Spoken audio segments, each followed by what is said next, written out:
KTFM Floresville, San Antonio's Sports Center.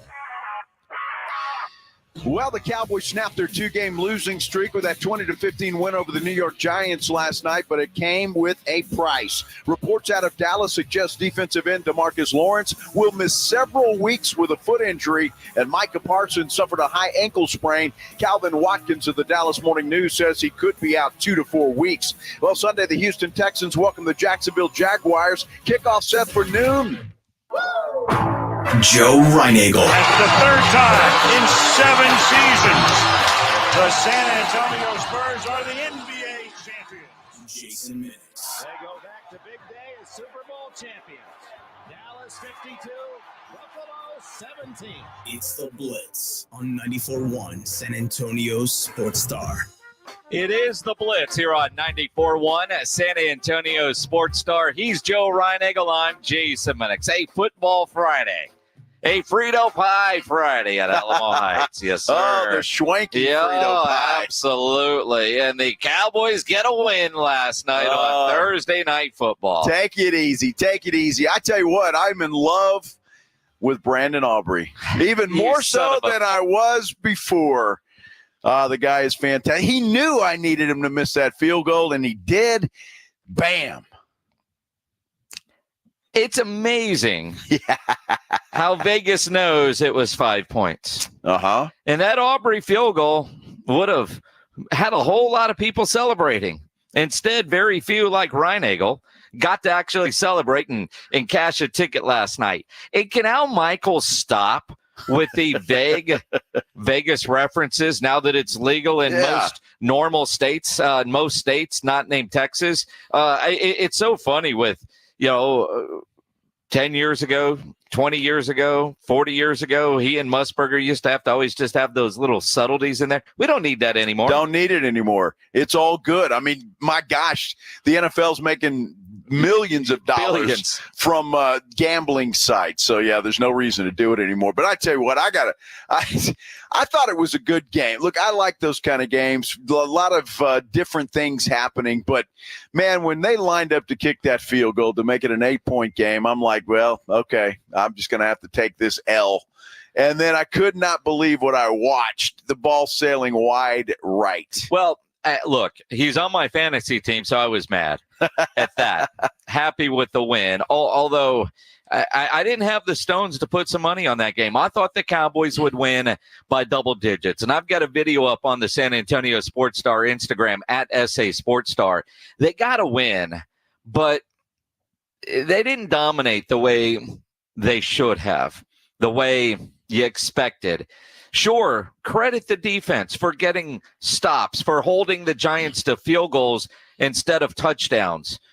But it was the Giants, and I don't know that they will get credit for playing better. The Giants couldn't run the ball on them. And I thought that was huge. They tried. Good Lord, they tried. 24 carries for 26 yards. They tried. The Cowboys' run defense was better. It was the Giants. I don't know that they'll get credit. And going into it, and we've talked about it all week, especially yesterday, must-win game, all this kind of stuff. The Cowboys, you win the game, and you win the game ugly like they did, you've got more questions than answers. If they go out and dominate, well, you should have. You're the Giants. You are the better football team. You lose the game, and holy crap, the season's over, and everybody needs to get fired. It was one of those kind of games for the Cowboys, but, offensively, I thought that they did well. Defensively, did well, but good Lord, get a stop and get off the field. I mean, the Giants dominated time of possession. They did, and I think that was key for the Giants to stay in the ball game because they weren't stopping CeeDee Lamb anywhere. I mean, Lamb was doing whatever he wanted. Prescott was on target all night long. And so the best defense for the Giants was keeping the football as long as they did. And they were able to hang around. Their problem was they couldn't punch it in the end zone. They had every opportunity to do that. They had opportunities to take the lead. They just could not get it done when it counted. But it's one of those games. And look, I'm going to credit Dak Prescott played a great game. I thought he was on target all night long. Daniel Jones, I thought, played a good game, except for the fact that dude cannot throw a pass over 20 yards.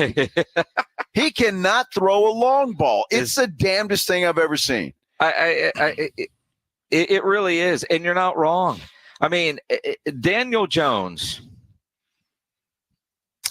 played well. He did. And it's amazing how good a quarterback like that can be when he's got time. That's a problem with the Cowboys pass rush. They didn't make him uncomfortable. The secondary with guys that we didn't know and names we can't pronounce did a pretty decent job of covering those guys. I mean, Neighbors is going to do that to a lot of teams, and that guy's legit good. That would be the one area, that pass rush didn't get Daniel Jones off his spot, and he has shown. I mean, he's been in the league 6 years. He's not an awful quarterback. I don't want him on my team, but with time, like a lot of these guys, they'll pick you apart. I mean, he's, but you're right. Like the biggest glaring, you've got to be kidding me moment for Daniel Jones, if you're a Giants fan and they had a Cowboy-like meme of a fan going, "Are you kidding me?" You get a free play and you underthrow a pass. I mean, it's one thing to you cannot underthrow a pass. You overthrow that, because I don't think he can overthrow anybody. That should have been a touchdown. And Aaron Rodgers, that would have been a touchdown. A Patrick Mahomes, that would have been a touchdown. Daniel Jones throws an interception to Diggs that doesn't count because he can't throw the deep ball. He can't throw the deep ball. He was underthrowing every deep ball that he had. And look, they've got some wide receivers. That Malik Neighbors, legit. He is something else. He had a concussion, obviously, but I'm sure he'll be back. But that Wan'Dale Robinson as well. I mean, he was a stud last night for the Giants, and so they've got some talent. And I was impressed with the Giants' offensive line. The Cowboys, they weren't even sniffing Daniel Jones. He was having pretty much all the time that he wanted to throw the football. And so it was an interesting game. Obviously comes with a huge price, though, for the Dallas Cowboys. Yeah, injury-wise, early reports, not as bad as it could be, but not good. For Micah Parsons, a high ankle sprain, 2 to 4 weeks. I'll take that because when that dude fell on the back of his leg, I thought, because we see that all the time. Yeah, and that's, and you look at, they got 2 games and then a bye. Are you going to win these 2 games with or without Micah? You got to get him right. And DeMarcus Lawrence has some sort of odd foot injury that early reports are several weeks. So the Cowboys with this mini bye probably going to be working out a bunch of guys from the couch department and see who they can bring in to help fill the void. But both of those look like they could be long-term. So only a couple weeks, you feel like you dodged a bullet. And that is last night really is the byproduct of the Thursday night games. Do your bodies have enough time to react? When you see guys cramping up, and you saw it on both sides, your body hasn't recovered from Sunday yet. Sloppy football. The penalties everywhere, which was ridiculous. I mean, even Al Michaels was like, what? And look, way too many flags, and then flags that weren't flags. I mean, Ferguson, nobody touched his face mask. You got lucky there. Holding, like we're watching that over at Perry's Pizza, and here's a hold, there's a hold, and we didn't see holding. We threw flags for fun. I don't understand the officiating last night. I'm not one that likes to bitch about officiating, because for the most part, they do a really good job. But, man, that made last night's game harder to watch than it needed to be. I'll tell you what, the officials had a rough night. And I don't like to criticize those guys either. They have a tough job, but they have off nights as well. And especially early in that game, that face mask penalty against the Giants was just, I'm like, what? It was overshown, just dragging the dude all over the place by his face mask, and they call it on the Giants guy. And I'm like, well, what game are you watching? Daboll, I thought he was going to come unglued over there on the sidelines. But, I mean, it was stuff like that. And it was calls on both sides. It wasn't just for one team or the other. But they had a rough night. And Tyler Guyton had a rough night. last night. That dude had a really difficult night on that Cowboys offensive line. He reminds me of Tyler Smith early on when he was getting opportunities, and Tyler Smith struggled early and got there. I think Tyler Guyton will be fine. I don't understand why they don't get him some help. They don't do anything to help Tyler Guyton. You know, he was a turnstile last week, and more or less, look, you take the holding penalty, you get Dak Prescott killed. Take the penalty. If you're beat, take the penalty. I don't know if that's what they're taught, but that's what it looked like he was doing. And for the most part, I mean, what did he have? 2 or 3 penalties last night, the number of offensive plays. But when he gets beat, it's glaring, and that's life of the offensive line. It goes with the territory. But for the most part, you look at what was going on last night with that offensive line. Why not help him? Why not put somebody else over there to help? Because he's not ready.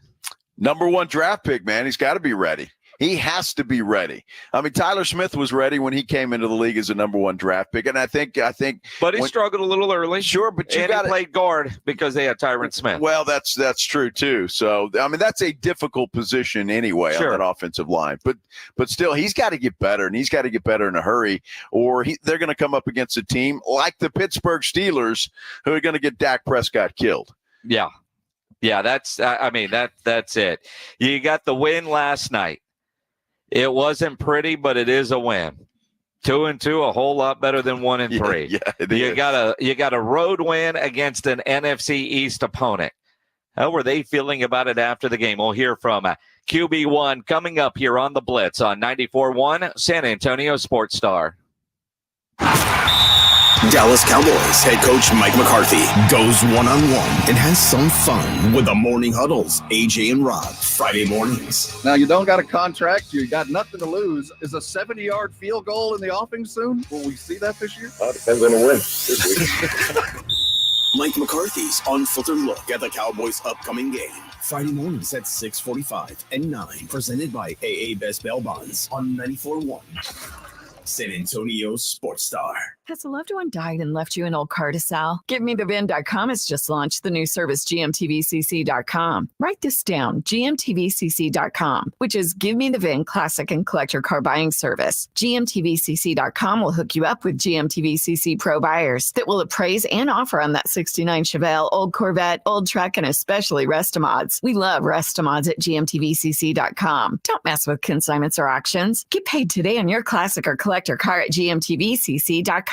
Awesome Tickets is your personal ticket broker. Big games, big concerts, big events. Need tickets? Stay local and call Awesome Tickets. Stop paying all those crazy fees on ticket apps. Awesome Tickets has your tickets for all the sports, concerts, any city, any event. Avoid the ticket app fees. Since 1994, Awesome Tickets is local and veteran-owned. You deserve Awesome Tickets. Call 210-226-5136 or online at awesometix.com. That's awesometix.com.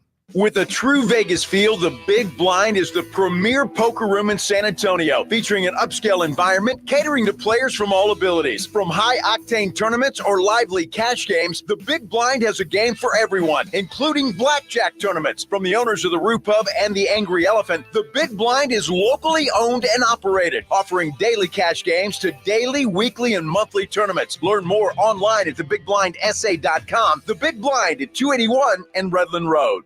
Connecticut quality water softeners, they are studs of water softeners, that's for sure. Got one in my house, and I tell you what, it is really a game changer. There's no question about it. I didn't think there would be a difference, but there is. Connecticut is absolutely the best. Look, Connecticut's been serving San Antonio for over 50 years. Their products are made in America, and you know as well as I do, you live in San Antonio and South Texas, well, water softener is a must because the water is hard. It can do a lot of damage. And why not have the best? Give them a call at 656-PURE, 656-7873, because when you do that, they're going to put a Connecticut quality water softener in your home for 90 days, absolutely free with no contract. You heard me right. 90 days, absolutely free with no contract. If you don't like it after 90 days, they'll come take it out. You don't owe them a dime. Call Connecticut. You won't regret it. 656-PURE, 656-7873, or ConnecticutSA.com. Hypertrophic cardiomyopathy is a serious heart condition. Some symptoms include being short of breath, feeling tired, or having dizziness or chest pain. My HCM impacted how I felt and what I could do. So I asked my cardiologist about treatment advances that gave me new options. That conversation was big for me. That's why I'm working with Bristol Myers Squibb to raise awareness about HCM and to help others like me. Talk to your cardiologist today and visit hcmrealtalk.com to learn more. Sponsored by Bristol Myers Squibb. George gets justice after being hit by an 18-wheeler. The experienced attorneys of George Salinas Injury Lawyers are San Antonio's choice for getting you the maximum compensation you deserve. With over 110 years of combined experience, they've recovered millions for their clients. 18-wheelers may be bigger than you on the road, but you can be bigger than them in the courtroom. George guarantees that you don't pay unless they win your case. Call 210-225-0909 today for a free consultation. George gets justice. GetGeorge.com. Hey, football fans, Michael Vick here. They say I transformed the quarterback position. The fastest ever, the strongest arm, the most rushing yards. They call me a game changer. I say BetUS.com changed the sports betting game. It started 30 years ago with the industry's biggest bonuses, and they haven't stopped. This football season, get a 125% sign-up bonus on your first 3 deposits. Join me at BetUS Online Sportsbook and Casino, BetUS, where the game begins. 94.1 San Antonio Sports Star, South Texas home for Texas A&M football. Saturday afternoon at 2:30, the Aggies take on the Arkansas Razorbacks, presented by Ewald Kubota and the Angry Elephant. Pre-game coverage begins at 1:30 on 94.1 San Antonio Sports Star. It's the Blitz with Jason and Joe on 94.1 San Antonio Sports Star. Good blitz pickup. Prescott down the left side. Lamb broke the tackle. 35 outruns 3 men into the end zone. Touchdown, CeeDee Lamb. It was nice to hear. Nice to see CeeDee Lamb getting into the end zone. Brad Sham with the call on the Cowboys radio network. You heard it here last night on 94.1 San Antonio Sports Star. He's Joe Reinagel. I'm Jason Minnix. Cowboys, do you celebrate a 20-15 win over the New York Giants? Of course you do. Any win in the NFL is a good win. I don't care who you're playing. They're tough to come by. Look, you got to celebrate that. Obviously, you don't like what has happened with the injuries. You got a tough schedule coming up, but yes, you celebrate each and every win in the NFL. And I agree with that. Mike McCarthy, yes, you're happy you get a win, but, man, there's still a lot of work to do. Absolutely. I mean, winning's always a great thing, especially on the road. Road wins are the best division games. Yes, they are. Another layer to it. So, yeah, we feel great about what we accomplished tonight, but I think it's, for the 4th week in a row, we realize that we have a lot of work to do. For the 4th week in a row. They do have a lot of work to do still. Obviously, the run defense was better. The defense overall was better. Obviously, it couldn't get much worse after the last 2 weeks, so it was better. The offense moved the ball with the little time that they had to move the ball. Again, I think the Giants did a great job of controlling time of possession, but even the running game looked a little bit better at times. But what was your longest run was by your wide receiver. Well, and you look at, yes, you celebrate the win. And in the first half, that offense looked good, getting touchdowns. Dak missed his first one, and then what he hit, 13, 14 in a row. Dak was locked in last night. He looked good last night. And he made some great throws, some good tight window throws. There was that one late where he felt the pressure coming and just kind of, threw an uncatchable pass. But overall, even the biggest of Dak haters out there, except for the 4 on YouTube right now, have to give the guy credit for what he did last night. But you're right. You look at time of possession, especially in the second quarter, the Giants had the ball for 12 minutes and 5 seconds, only 2:55 for the Dallas Cowboys. Time of possession for the game. The Giants dominated. So while you credit the Cowboys defense for holding them to field goals, you couldn't get them off the field. That one drive, they pick up the 4th down where Singletary was hit in the backfield, broke the tackle, and picked up the first down. They had 11 plays after that, including the field goal. And I don't understand Daboll. As good as they were on 4th down, you're aggressive. You've got a chance to beat a team that you shouldn't beat, but a very beatable Dallas Cowboys team. You're an aggressive coach. 4th and goal from the 3 and you kick a field goal as opposed to trying to punch it in. And my thought is, dude, even if you don't get the touchdown here, the Cowboys have a long field to go. Your defense is playing good right now. You're going to force a punt, 3 and out, and you get good field position. I don't know why he went conservative there. Yeah, well, who knows why he goes conservative? Because quite frankly, and we were talking about it during the game, I mean, the guy has nothing to lose. The Cowboys simply own the Giants. They've owned them for a while now. I mean, what do you have to lose? And I think if you're a New York Giants fan and you're sitting there in the state, you're going to applaud that. Even if they don't make it, at least you're going for the win. You're not going for – field goals are not going to get it done in the NFL. You look at that chart. Unless you're Washington. If you look at that chart, probably going for the field goal was the right thing to do. Make it a one-possession game, and then you hadn't scored touchdowns anyway. So a field goal, if you get a stop, puts you ahead, I guess. Although, I just would have gone for it there. Same thing at the end when Brandon Aubrey missed the field goal. You got Brandon Aubrey, but was that the smart coaching thing to do? Do you punt it and try to pin them inside the 15 or the 10 to give them a long field with no timeouts as opposed to a long field goal? You got Aubrey, feels like it's money in the bank, but you miss. Now they've got a short field. I mean, if the Cowboys lose that game, if the Giants are able to score a touchdown in the final minute, that is what we are talking about today, was that coaching decision by Mike McCarthy. And he can't get let off the hook because the defense bailed him out. Well, but seriously, when it happened, I wasn't blaming Mike McCarthy there. You got a kicker who has been automatic. I mean, yeah, there are things that can go wrong, a bad snap, a blocked kick.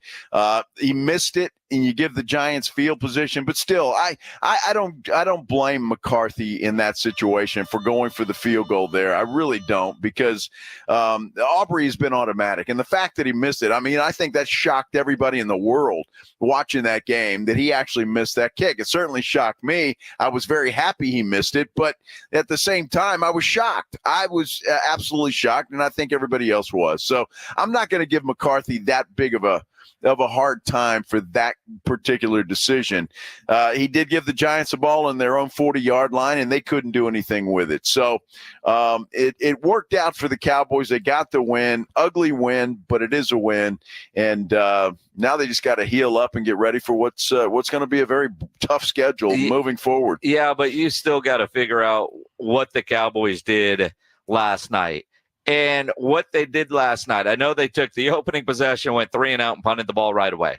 But then they got back-to-back touchdowns on a 12-play drive and then a 5-play drive. You get those 2 touchdowns, you feel good. You've got the big early lead. And Dak talked about the importance of having that fast start on offense. As you said, getting CD going, big-time playmaker, getting some catches. What in the second drive there led to a touchdown. Able to overcome some penalties even on that drive. Get there in the third drive. They leave them one-on-one, able to attack that. After Luke on a big 4th down conversion, it was huge. But we've got to build off of those drives and continue to go. Didn't finish the way that we wanted to, not to our standard. Left in the hands of the defense, which is credit to those guys for finishing, getting it done, not allowing any touchdowns.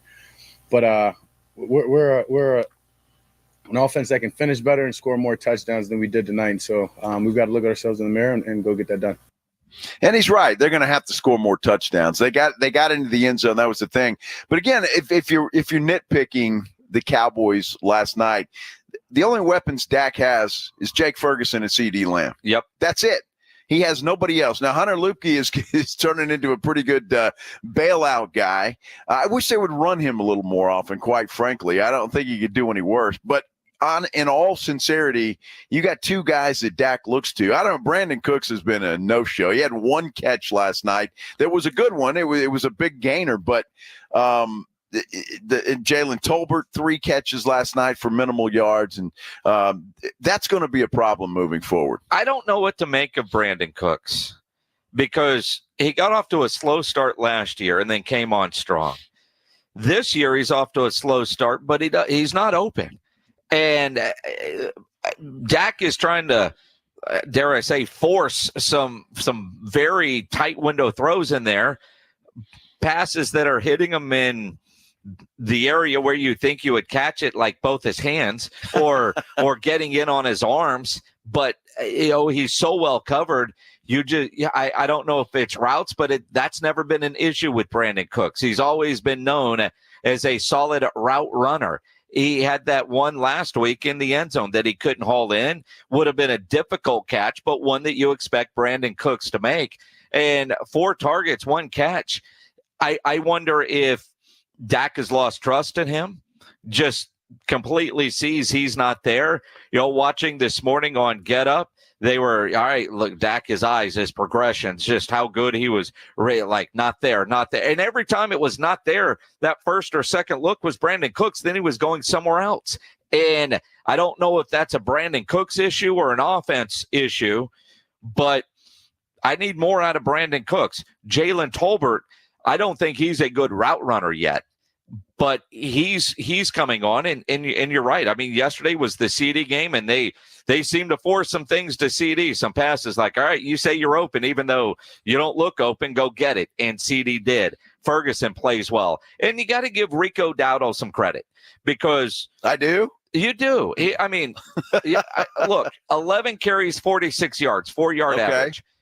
When they were giving him the ball a couple of times in a row, and it looked like he was running with some sort of rhythm, he played well.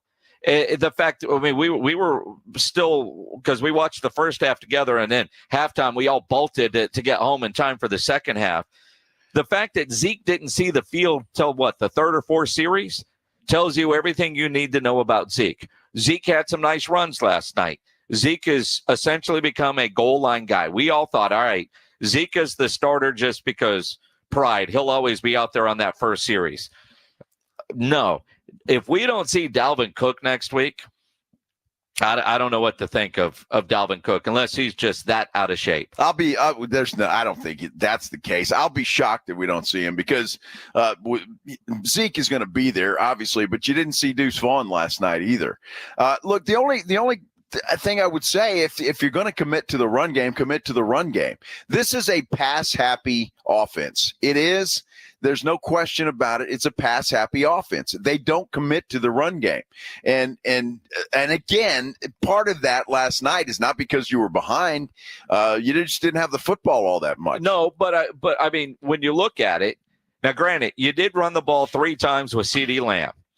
The longest run was 10 yards. And when they really needed it, they put CD at tailback. Yeah. And that play got blown up. But the idea that here's one where you really need it from your running back and you put it in CD's hands, your best athlete. Now, we might see that tonight with Alamo Heights. Alamo Heights has a kid named Michael Terry, one of the greatest and highly recruited athletes in the country. And you'll see him at quarterback, sometimes running the Wildcat, wide receiver, sometimes at tailback. But when the Alamo Heights needs it, they're getting him the ball out of the backfield. You can't do that in the NFL. It just shows that they know they don't have a reliable run game. And on 4th down, they gave it to Hunter. I mean, what does that tell you? And I'm with you. Get him some more carries. I agree. Why not? He almost reminds me of the Belldozer at OU from a couple years ago. Remember that tight end they have with Blake Bell? Yep. And, is a tight end. But when they needed it, they put that kid at tailback and let him run. I wouldn't mind seeing Hunter getting some more carries and not just in 4th down situations because that dude runs hard. Get him involved. Well, in he's a load. I mean, just bringing that guy down, he's going to get 2 or 3 yards. I think they're trying to turn him into a tight end because have you heard the word Schoonmaker lately? Who? Yeah, exactly. So I think Hunter Lupke has overtaken that guy, and he can catch the ball. He can run with the ball. I don't think they're utilizing him nearly enough, and I would like to see him run the football more. If you're not going to bring Dalvin Cook up, then insert Hunter Lupke more into the running game. I would love to see that. The guy is a load. He's not going to break anything big. But, if he gets you 3, 4, 5 yards a pop, why not? Well, and again, I look at when Rico was getting into rhythm, go with that. I mean, last night, and I know it doesn't feel like it, but they had 23 rushing plays and 27 pass attempts. Mm-hmm. That's as balanced as you've seen the Cowboys in a long time. Yet they still were dominated by 10 minutes in time of possession. So it's not like they were running the ball to keep the other team. I mean, and again, 80 yards rushing, best rushing game of the year. 80 yards for the Cowboys. Well, I mean, the Giants had 26 on 24 carries, which I don't think anybody thinks that. I mean, the Giants, they've got Singletary and nobody. They've got nobody, and Singletary is I don't think anybody's really scared of that guy. No, well, I mean, not scared, but he's a legit running back. Sure, I'll give you that. He's a legit RB2 playing RB1, but I think Singletary is probably better than any running back that the Dallas Cowboys have. Well, I can't argue with that. I can't argue with that at all. But when you look at it, I think running back by committee doesn't work. All these guys talk about rhythm. You know, Rico averaging 4 yards a carry, granted 11 carries. If he had 15, 18, and then you spread the rest out the way you did, maybe. I mean, you know, those 3 carries that CD had, I don't know how you balance it out. But at some point, somebody's got to emerge as RB1. And it looks like Rico at this point, so you got to treat it that way. I think you have to and commit to it. You got to commit to the run if you're going to run the football. And I just don't think the Cowboys have enough confidence. And it could be a combination of things. Their running backs and their offensive line. The offensive line opened up bigger holes last night than they had previous so far this season. So that was a good sign to see, and hopefully that will continue. But I agree. If you're going to commit to Rico Dowdle, commit to him. Look, Zeke Elliott is obvious. He doesn't have it. No. He was a good running back there and when he first came into the league. He just doesn't have it anymore. And obviously Deuce Vaughn is not the guy. I'll be shocked if Dalvin Cook does not see some action against the Pittsburgh Steelers a week from Sunday, because Stephen Jones told us they didn't bring him here just to develop him. The guy is a veteran running back. And what do you have to lose at this point in time? Well, even last night when Zeke had that one nice run, he said that almost looked like the Zeke we remembered. Almost there. And again, even Dak Prescott. I mean, you talk about the security blanket that Jake Ferguson is in the passing game. Hunter is becoming that guy in their run game. Love that guy. Little Mike Allstott. That's what I call him. Wearing the number 40 as well. One of my favorite backs back in the day too. So awesome just to see a guy, come in as a fullback, show that he can play tight end, fullback, running back, can pass protect. Made a huge third down catch last week and obviously in this week. So, I mean, just a guy not only gained more and more of my trust, but with the coaches as well, understanding that he's just a football player. You can put him there in any situation, he's going to get the job done. Went and got a 4th and 1. I mean, bounced it almost, guy tripped him up and kept his feet. Went and got, an extra 5 yards or so. So the guy can do it all. And when you've got somebody like that, that's huge for this offense. And we've got to figure out ways just continue to get him on the field and allow him to make plays when he can. Mike Allstott. I haven't thought about that dude in about 100 years. Yeah. But it's a good comparison. It's a good comparison. And obviously Mike Allstott was a pretty good running back. Big guy. He was a load. You weren't worried about him breaking off big runs, but he was just going to pound and get you yardage. And I think Hunter Luepke could be that guy. Reliable. Yeah. And 3, 4, 5 yards a pop. That's beautiful. And in the passing game, and you heard Dak say it, my trust. My trust. And, when there's somebody you can trust, the quarterback's going to find you. That's the way it goes. A lot of us aren't trusting Jerry right now. Why not? I don't know. Come on. I mean, you saw the roster he's put together this year. You hear him talking, and maybe he didn't get a lot of sleep on the plane. You won't believe what the man said this morning. We'll talk about it coming up here on the Blitz on 94.1 San Antonio Sports Star. This weekend's going to be fantastic with college football on Saturday, the pros on Sunday. No better place to go watch the games than the Roo Pub there at 281 in Redland Road. Of course, for that big UT game, as they open SEC play, all UT games with sound there at the Roo Pub, 281 in Redland Road, with those 3 massive 170-inch screens and TVs all around. And when you get to the Roo Pub, go hungry. The food, fantastic. All made from scratch. The biggest and best wings in town. About 15 different burgers on the menu. Great salads, great appetizers. And that kitchen is open late till 2 a.m. every day with the full menu available. So when you need that late night meal, don't go to a drive-thru. Get into the Roo Pub there at 281 in Redland Road. Just down from the Big Blind, right next to the Angry Elephant. The Roo Pub, 281 in Redland. We'll see you at the Roo. It's the Morning Huddle with A.J. Hoffman and Rob Thompson. Monday on the Huddle, recapping a full weekend of football, looking ahead to a couple Monday night games, and maybe Rob came back to work. Party starts at 6 right here on 94.1. It's the Morning Huddle with A.J. Hoffman and Rob Thompson. Morning 6 to 10 on 94.1 San Antonio's Sports Star. Hi, welcome to Staples. Hi, I hear Staples can print everything for my business. Sure can. And the quality is guaranteed? Absolutely. Plus, you'll beat any price quote. Is that right? For sure. How about this one? We'll beat it. Can you print menus, signs, and flyers? Sure can. How about blueprints? No problem. What about red prints? Not a real thing. What if they were? We'd print them. And they'd look amazing. Now at Staples, print more, save more. Up to $150 off your print purchase. Ends 11/2. Exclusions apply. Visit staples.com/print for offer details and staples.com/price match for in-store price match guarantee.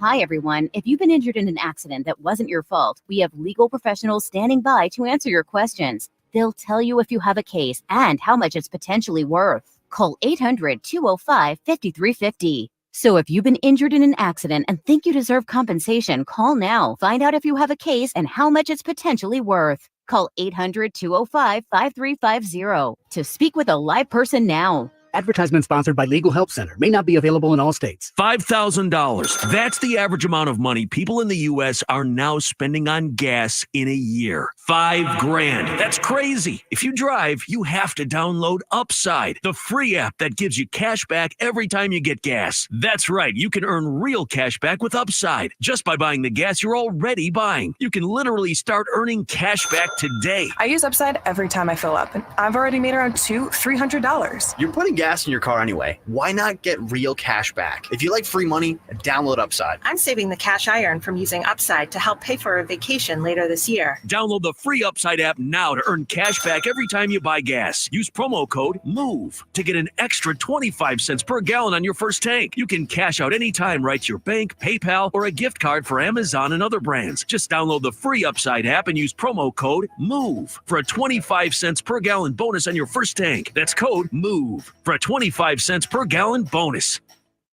If you love cowboy boots, you'll love this news. A new Tacova store is coming to 5300 Broadway in Alamo Heights. Inside, you'll find the finest handmade cowboy boots, Western apparel, and accessories for men and women. While you shop, enjoy complimentary drinks, boot shines, custom hat and boot branding, and more. Check out the Tacova's grand opening at 5300 Broadway in Alamo Heights. Friday, October 4th through Sunday, October 6th. Enjoy live music and free swag for the first 50 folks in the door daily. Tacovas, don't go gently. Hey, Cowboys fans, want to kick off tailgate season with the Dallas Cowboys cheerleaders, Rowdy, and a Dallas Cowboys legend? Stop by the HEB, located in the Brooks Corner Shopping Center at 3323 Southeast Military Drive in San Antonio from 9 a.m. to noon on Saturday, September 28th. You'll even have a chance to enter to win tickets to an upcoming Dallas Cowboys home game, as well as tour the Hall of Fame bus and more. Don't miss out as we roll into town for the Dallas Cowboys tailgate tour presented by HEB. Guys, did you know your testosterone level impacts your energy, libido, sleep, weight, hair loss, mood, and even ED? And right now, Revive Men's Health San Antonio will check your testosterone for free. They've helped thousands of men since 2011 feel and perform better. They're so confident they can help you, they even guarantee it. Schedule your free testosterone test, exam, and consultation today. Call 210-615-7777. That's 210-615-7777. Or visit ReviveMen'sHealth.com. Enrolls you in recurring automated marketing text messages. Consent are required to purchase message data rates may apply. Text KING to 42424 right now for your complimentary bottle of Nugenix Total T. It's the #1 selling testosterone boosting brand at GNC and Walmart. And they'll also send you a bottle of Nugenix Thermo X absolutely free. Text KING to 42424. 94.1 San Antonio Sports Star, South Texas home of the NFL. Monday night, Thursday night, and Sunday night football. Presented locally by Flight by Yingling, the next generation of light beer. 94.1 San Antonio Sports Star. Giants right to left at their 20, trailing 14-9. Handoff to Singletary. He's going to be thrown for a loss. Wow. Mozzie Smith at the point of attack drove him back, and Mozzie's getting head slaps and back pats from everybody in the lineup. Well, it was because Brad Champ, people were surprised that you got that from Mozzie Smith, and you got to give credit where credit is due. Guy had himself a hell of a game yesterday. Saw a deal where, was it Pro Football Focus, highest graded guy on a Thursday night? I mean, he played well. It is the Blitz. He's Joe Reinagel. I'm Jason Minnix. We'll talk more about the Cowboys in a moment, but we do have some interesting Spurs news as training camp gets underway starting Monday. Devin Vassell is going to miss the first part of the regular season. He's expected to miss. Doesn't say how much, but he will miss the start. His status will be updated on November 1st. Yeah, dude had surgery for a stress reaction. And the head of his right foot, according to the third metatarsal, which I guess your third toe, metatarsal right? head. Is that well, that's why I had to look at that. Now, are we talking about his foot? Well, now again, I mean, you remember he missed the final 8 games of the season before having the surgery. It's not like he just had the surgery for the stress reaction of the third metatarsal head on his right foot. I remember talking about this with the docs when it happened, trying to figure out what that means, and my recollection isn't what it should be. But as they get ready to start the season, no Devin Vassell. Zach Collins has been cleared for all basketball activities. He is expected to be available for the Spurs season opener. Charles Basley, he's in a progressive ramp-up to live play, expected to be available for San Antonio season opener in Dallas. Now, 10 months post-op from his ACL injury. Well, it's too bad for Devin Vassell, but I'm glad that you go ahead and get that surgery. If you have to miss a couple of weeks of the start of the regular season, you're going to be just fine because they're going to need him, obviously. So good for him. Doesn't sound like there's anything, but that does come out of left field a little bit, at least to me anyway. So, Devin, get well, my friend. Yeah, we need you. Well, I mean, the idea that, it's the word I'm looking for. The idea that, I don't know, when we heard about the injury and he missed the end of last year, I didn't think it was going to bleed over into the beginning of this season. And if you needed surgery. Well, I think the surgery was it months done ago. Okay, yes, all right. Just takes a while, I guess. I guess you could say the press release from the Spurs isn't as detailed. His status, let's see. After playing 68 games last year, Vassell missed the final 8 games of the regular season before undergoing surgery for a stress reaction of the third metatarsal head in his right foot. It doesn't say when he actually had it, but I remember us talking about it way back. So I think this is just part of the recovery process. He is doing non-basketball activities. Non-contact basketball activities. I'm like, okay, what is that, tiddlywinks, checkers? Life is non-basketball activities. Exactly right. Good. Interesting, though, that we're coming up. I mean, Monday, the Spurs start training camp. It's media day, and I don't want to say I'm bummed. I am bummed. We have our golf tournament on Monday. We're not going to be able to go to media day. And media day is a whole lot of fun standing around doing nothing. But we're going to miss standing around doing nothing. It's also kind of a reunion because you see a bunch of people you haven't seen in a long time. And the craziness, the circus that follows Wemby around. And hats off to Wemby. Apparently, they did a deal for all the employees, ushers, you name them, everybody associated with the Spurs. Wemby did a deal with them the other day. Photos look incredible. He is just that kind of guy, which I love. Monday, we do have our golf tournament. If you're playing golf, great, because the tournament is sold out. Make sure you're there. Make sure you show up ready to have a good time and show up thirsty. Then we're going to have the after party over at the break room in Live Oak. The break room, that's open to anybody. So if you're playing golf, cool. Make sure you plan on allowing time to go to the after party. If you're not playing golf, but you just want to hang out, our friends from Fly by Yingling will make sure you are not thirsty. stop by the break room there in Live Oak. If you live in that part of San Antonio and you're one that says you always do everything on I-10 or 281, we're coming to your neighborhood. We'll see you at the break room in Live Oak on Monday with 1.5 Monday night games. I want to tell everybody thanks for coming out last night to Perry's Pizza.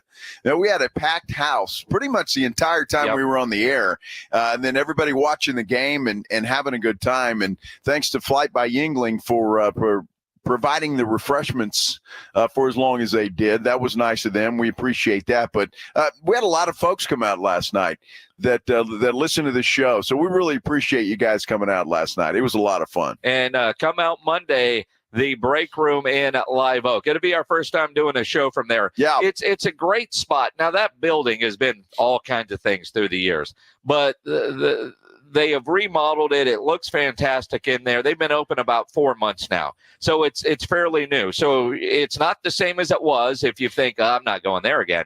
It ain't that place. New owners, completely redone. Come check out the break room in Live Oak again on Monday afternoon. It's going to be a really good time. You know, last night's Cowboys game, and it's weird. It's weird. Thursday night games, you have them. They're typically not the best football games to begin with. You know, guys their bodies haven't recovered. We get a lot of sloppy football on Thursday. That's pretty typical. And we certainly had that last night. And a lot of times, two bad teams make a good game. Last night, two bad teams made a bad game, and the referees made it damn near unwatchable. I kind of felt like the Cowboys should go in there and dominate a get-right game.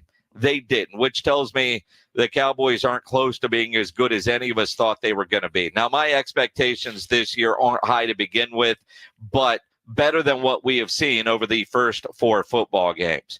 Last night, Jerry Jones, he used the word he was tickled with the performance. I was very impressed with the Giants. What? I thought their quarterback was better than I thought he was. I thought they were solid in the offensive line. That's better than I thought they were. So they were a tough matchup. And, again, it's at home. They're the New York Giant home. And so I was impressed, consequently, because they were such a tough out. Had those 11 penalties, and it really was lopsided on the penalties, which is perplexing, to say the very least. If you're going to call holding, there's no way it doesn't happen both sides if you've got your eye on it, if you're official. But my whole point about it is that they played a solid game. They didn't give us a lot. I thought we did a heck of a job defending their run, and we needed to. And, of course, their quarterback is a load. And I just think I'm more impressed with how New York played us. You can say, well, isn't that lack of something for the Cowboys for them to play us so well? You can look at it both ways. But I thought they had the Giants, solid game. We responded to it, won the game. I'm tickled to death.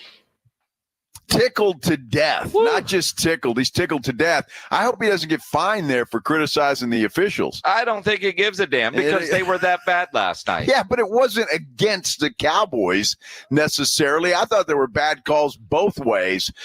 So I don't think the officials were biased on either side, and that didn't make any difference in anything. Other than, and I will say this, early on, that missed face mask call, the Giants were driving, and it set them back 15 yards, and that really killed that drive for the Giants. And it was a horrible, obvious missed call. It was.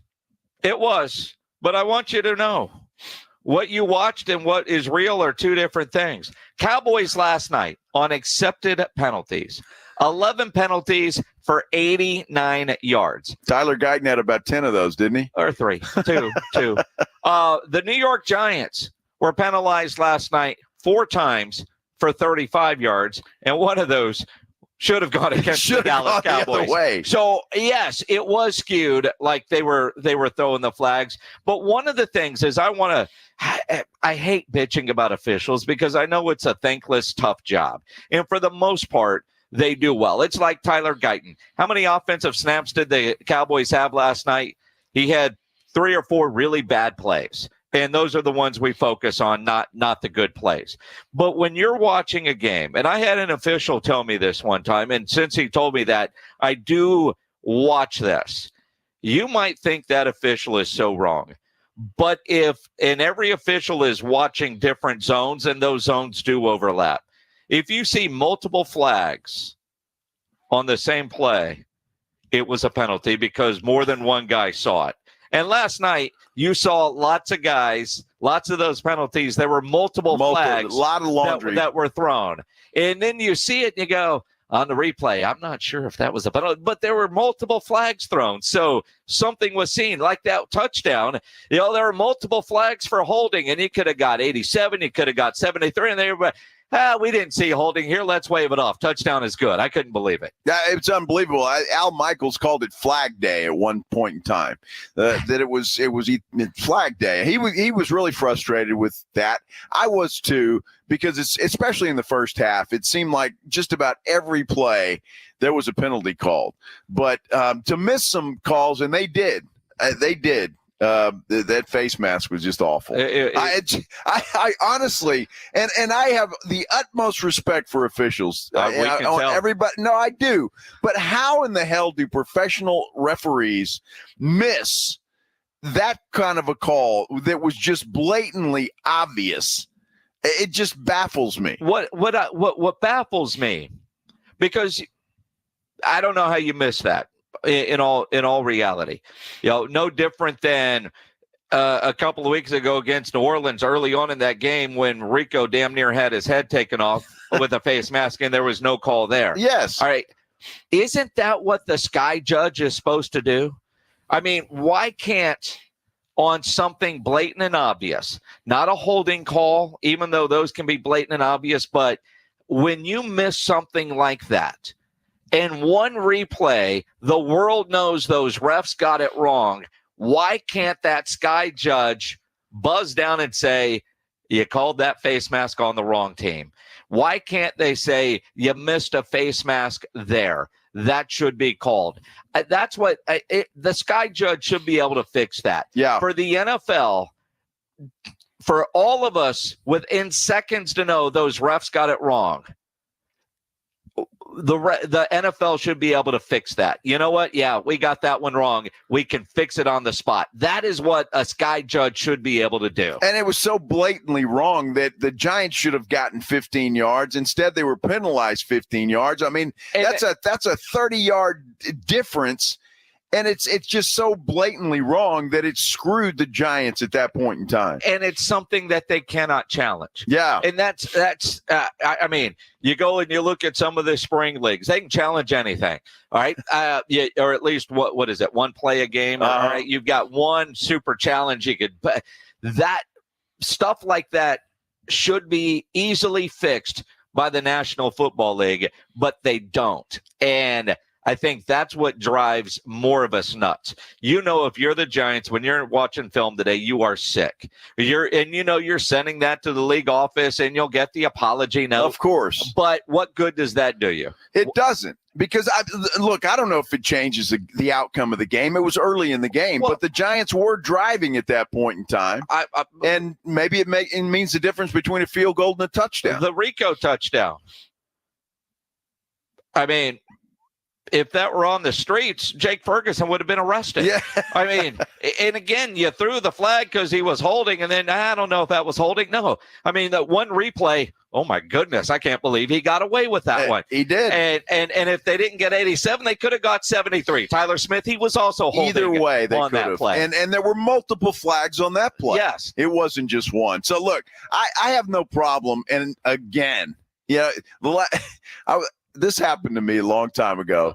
I was on TV criticizing the officials, and I get 2 calls from officials. You don't understand. People are after us all the time, and they have no respect. Look, I get it. If it's high school, even college to some extent, but when you're a professional NFL referee and you blatantly miss calls like that, you should be called out. Yes. There is no reason for me to sugarcoat anything. You missed it. You blew it. we call out players every day. Yep. For missing and playing poorly. You know what? I'm going to call out Dak the Prescott. NFL officials. Absolutely. And again, when they have games like that, and anybody that listens to the show enough, we're not those. It's always the refs' fault. No. And even last night's game, I don't know that the Giants lost because of the refs. I don't know if the Cowboys won but they had a bad game. They did. The officiating crew had a bad game, especially early in the first half. Especially, I thought they cleaned it up a little bit in the second half, but in the first half, there was some really poor officiating in that game, both sides. And again, I'm not saying it was for one team or the other, or 11 penalties to 4. Well, the Cowboys were, they were just worse than the Giants at that point in time. Our defense is bad. Let's try to sneak 12 on the field. Those are the kind of penalties. Well, that's coaching, right? Well, yes, that's coaching all the way. Well, yes, that's yes. Although you call a personnel group, you have to have the right ones in there. 12 men on the field. Some of the, when you're lining up wrong, all those, the mental errors you can't handle. The effort ones, all right. I don't know. Again, Jerry flew all night long. I don't know what time he left New York and landed in Dallas. Private jets get there a little faster than commercial airlines and all that kind of stuff. There was probably some Johnny Walker consumed on that flight as well. But Jerry Jones doesn't seem to have a lot of concerns. First, no concern about the pass rush. You want to be stopping the run and then get pass pressure. And that's really the order of things. You want to have pressure on the way to stopping the run. I'm going to get this right on about the 5th time. But the point is that you've got to do, obviously, both. But we did a good job of stopping the run. When you're doing a great job of stopping the run, there's a good chance you've got a little less pressure on the passer. That makes sense. It does. It does. And they went into that game last night concentrating on stopping the run because they hadn't been able to do it the previous 2 games. So I get that. I understand what he's saying there, and that could be. But Daniel Jones, for the most part, had all day pretty much every time he went back to throw the football. I buy part of what he is trying to sell right there, because in non-passing situations where they were throwing the ball, there wasn't a pass rush generated because you could tell they were prepared for the run. But in passing situations, when you saw Micah going all out to get there, D-Law going all out, they didn't get there. That pass rush wasn't near as strong. The other concern that Jerry's not overly seemingly concerned about is missed tackles. Yes, but can't that Overshown wrap up? Oh, man. Yeah. I got that one guy. That one guy. Puts that Cobra on, boy. Now, when he's got him, when he sees him, he's got him. And he's as good an open field tackler as I've seen us have in many years out there. I sure am impressed with him. But they can just take his highlight tape up there, and that's a good example of how to wrap up. Well, that's good. So are you going to show that to the rest of the guys that missed tackles last night? 7? And there were several missed tackles. You called out a couple, and a couple of resulted in giant first downs. You're right, Jerry. Overshown, he didn't miss any tackles that I saw last night. Yeah. So congratulations. This weekend in the rest of this season, people that are at Nebraska football games are going to have a far better time. We'll explain coming up here on the Blitz on 94.1 San Antonio Sports Star. It's a Friday. You have your weekend plans. Nobody ever plans on getting arrested, but it does happen to a lot of people every day for all kinds of reasons. If you get arrested, you want to get out of jail fast, the best way to do that is by calling my good friend Albert and his great staff at AA Best Bail Bonds, 210-225-2121. Text bail to 474747, or you can start the bonding process online at mybestbailbonds.com. You don't have to call attorneys or anybody else to get out of jail, and you don't want to be forced into a PR bond. If the jail offers you a PR bond, make sure you truly understand what all those conditions are before accepting it. Your best option for stress-free bail bonds is AA Best Bail Bonds, because nobody beats their price. They offer payment plans, have a free shuttle service. They are discreet discreet and confidential, and open 24/7 with offices all over San Antonio and Texas, services nationwide. If you're up in Dallas, down in Corpus, anywhere in between, license number 149. Call AA Best Bail Bonds, 210-225-2121, or go online at mybestbailbonds.com. You're locked on the Blitz with Jason and Joe. Afternoons 2 to 6, KTFM Floresville, and everywhere at sasportstar.com. South Texas home of the Dallas Cowboys. 94.1 San Antonio Sports Star. Sunday night at 7:20. The Cowboys are in the Steel City, taking on Pittsburgh. I like this kind of party. Pre-game starts at 6. Presented by AA Best Bail Bonds and Ewald Kubota. You asked for it, you got it. How about them Cowboys? 94.1 San Antonio Sports Star. South Texas home of the Dallas Cowboys. Download the free Upside app to earn real cash back every time you buy gas. Cash out anytime to your bank account, PayPal, or e-gift card. Download the free Upside app now and use promo code RADIO for an extra 25 cents per gallon cash back on your first fill-up. That's promo code RADIO. Wake up. Breakfast. And Nature Made vitamins. Whatever your morning sounds like, Nature Made fits right in. Whether you're looking for vitamin C or a multivitamin to get key nutrients, we've got you covered. Now that's a good morning. We take care of you so you can take on your day. Start your day with Nature Made, the #1 pharmacist-recommended vitamin and supplement brand, based on a survey of pharmacists who recommend branded vitamins and supplements. Hey, sports bettors, Joe Reinagel here to tell you about my favorite sportsbook and casino, BetUS.com. You know, football is back, so it's time to get in on the action. I endorse one sportsbook and casino, and that is BetUS. BetUS went large for you this season. A huge offer, 125% sign-up bonus on your first 3 deposits. Get started today at BetUS.com or give them a call, 1-800-MY-BETUS. BetUS, where the game begins. Text HUNK to 42424 right now for your complimentary bottle of Nugenix Total T, the #1 selling testosterone booster at GNC. Plus, text now and we'll include a bottle of Nugenix Thermo absolutely free. Text HUNK to 42424. Everywhere you look, things are getting more expensive. So at Consumer Cellular, we're lowering the price for those 50 and up. Now you can get unlimited talk, text, and data for $30 a line when you buy 2. That's just $60 a month for 2 unlimited lines. So if you're 50 and up, make the switch and save. Come on, you've earned this. Call 1-888-FREEDOM or visit consumercellular.com today. Requires 2 lines of service, age validation, and credit approval, subject to system and area limits, taxes, and other fees apply. Paramount Plus is once again your home to stream the NFL on CBS. Follow all the action and stream your live local NFL on CBS game every Sunday, all the way through the AFC Championship. Sign up, sign in, and start streaming Paramount Plus today. Can you dig it? Come into any Ewald Kubota dealer and dig the savings on the full line of Kubota excavators, like 0%, 0 down for 48 months. Plus, save up to $10,000 off. Come see us. Kubota deals are here.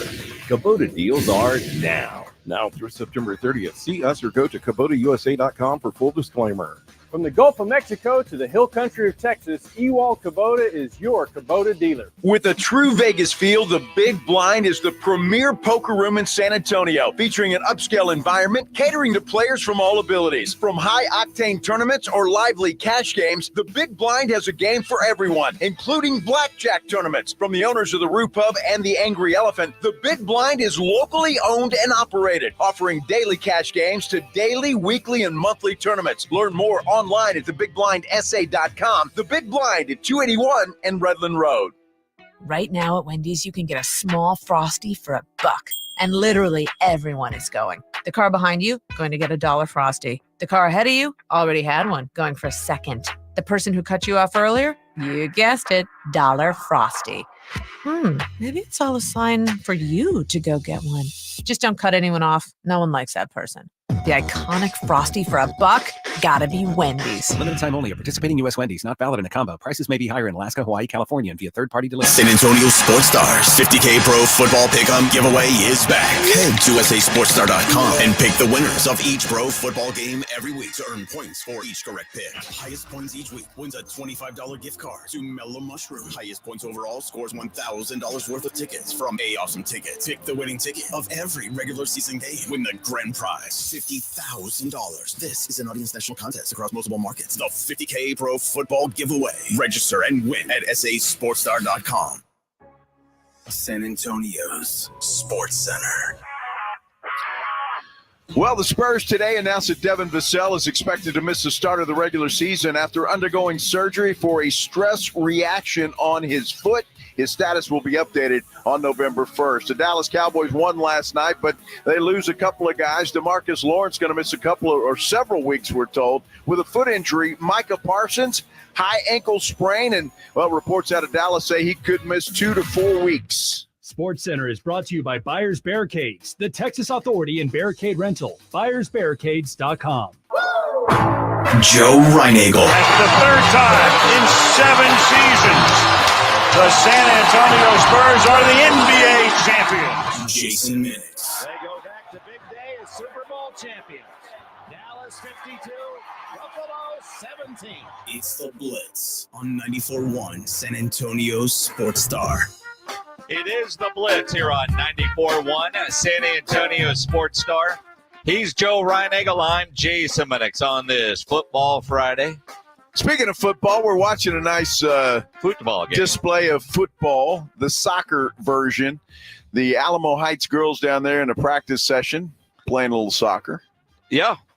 Somebody just scored a goal, as a matter of fact. So yes.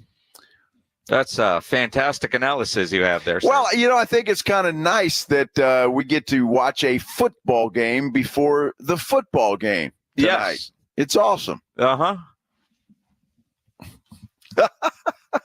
I think it's great. There's a lot of girls playing soccer here at Alamo Heights. Well, there's a lot of people playing soccer all over the world. You realize that, right? Well, no, I really don't. I really like don't give a damn about it. You don't, soccer. but you go anywhere in the world, you're going to find a soccer game somewhere. Well, that's great, but I'm not anywhere in the world. I'm at Alamo Heights, and I'm being treated to a soccer game as we speak. That's right. You've got the team wearing the blue shirts against the team wearing the pink tank tops, yes. And the team with the pink tank tops just scored a goal. I don't know if this is varsity against varsity or whatnot, because the tank tops were getting dominated by the blue shirts, except for they got the goal. Yeah, the pink shirts got the goal. But I'm just saying, a lot of girls out. There's got to be a combination here, right, of varsity and JV. I mean, because you not only have all these girls out on the field, but you got a bench. You got a bench down there with about 10 girls sitting on the bench too. So a lot of interest in girls soccer here at Alamo Heights. What's kind of interesting watching, and I'm not the biggest of soccer fans, as you probably realize. It almost feels like watching some of their play.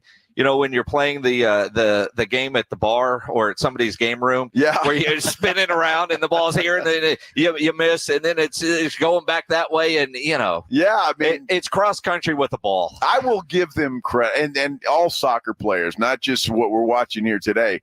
They've got to run a lot. It's cross country with the ball. I'm telling you, man, it is. Yes. You're exactly right. It's they got to be in tip top shape. That's for sure. So. I would much rather play soccer than watch soccer most of the time. Although, when I've gone to soccer games here around and some of the bigger games, or you go watch, San Antonio FC, and before that the Scorpions, you go and you have a great time. And I've realized you go and you have a great time because you're chanting, singing, they're singing songs, you're drinking beer, you're having fun, you're doing a lot of things besides watching soccer.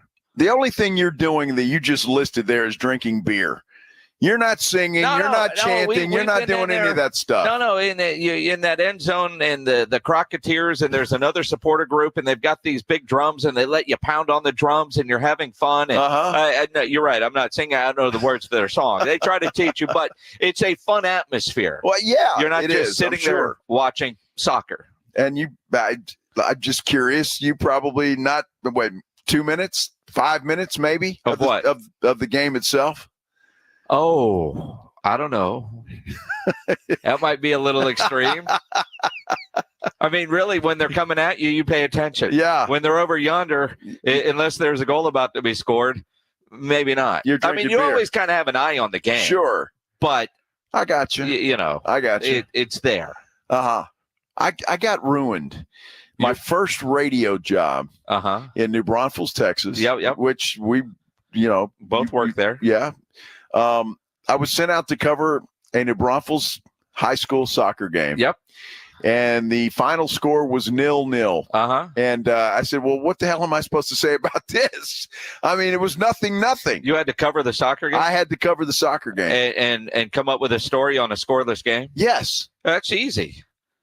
Well, I still had to say something. Well, yeah. I mean, the goaltender had a great game. I'm not even sure the goaltender had a great game. There was just maybe had a great game. Maybe okay. And then what else do you say? The attack was there. I mean, yeah, that's easy. And the grass grew a little bit. Dude, not in a game. I mean, the grass is dying. People are trampling all over it. Dude, I'm just telling you. Just cover the game. I remember New Braunfels playing in a state championship game, and we broadcast that on the radio. And I was doing play-by-play for it. The great news there is Rob Rush, the soccer coach over at New Braunfels Canyon, who is still there, by the way, at Canyon. He did color with me and talked for the majority of the broadcast. At one point, I thought I could go down to the McDonald's, get something to eat, come back, and I wouldn't have missed a thing. You wouldn't have, because I'm looking out here on the field and watching these young ladies play. I wouldn't know how to call that.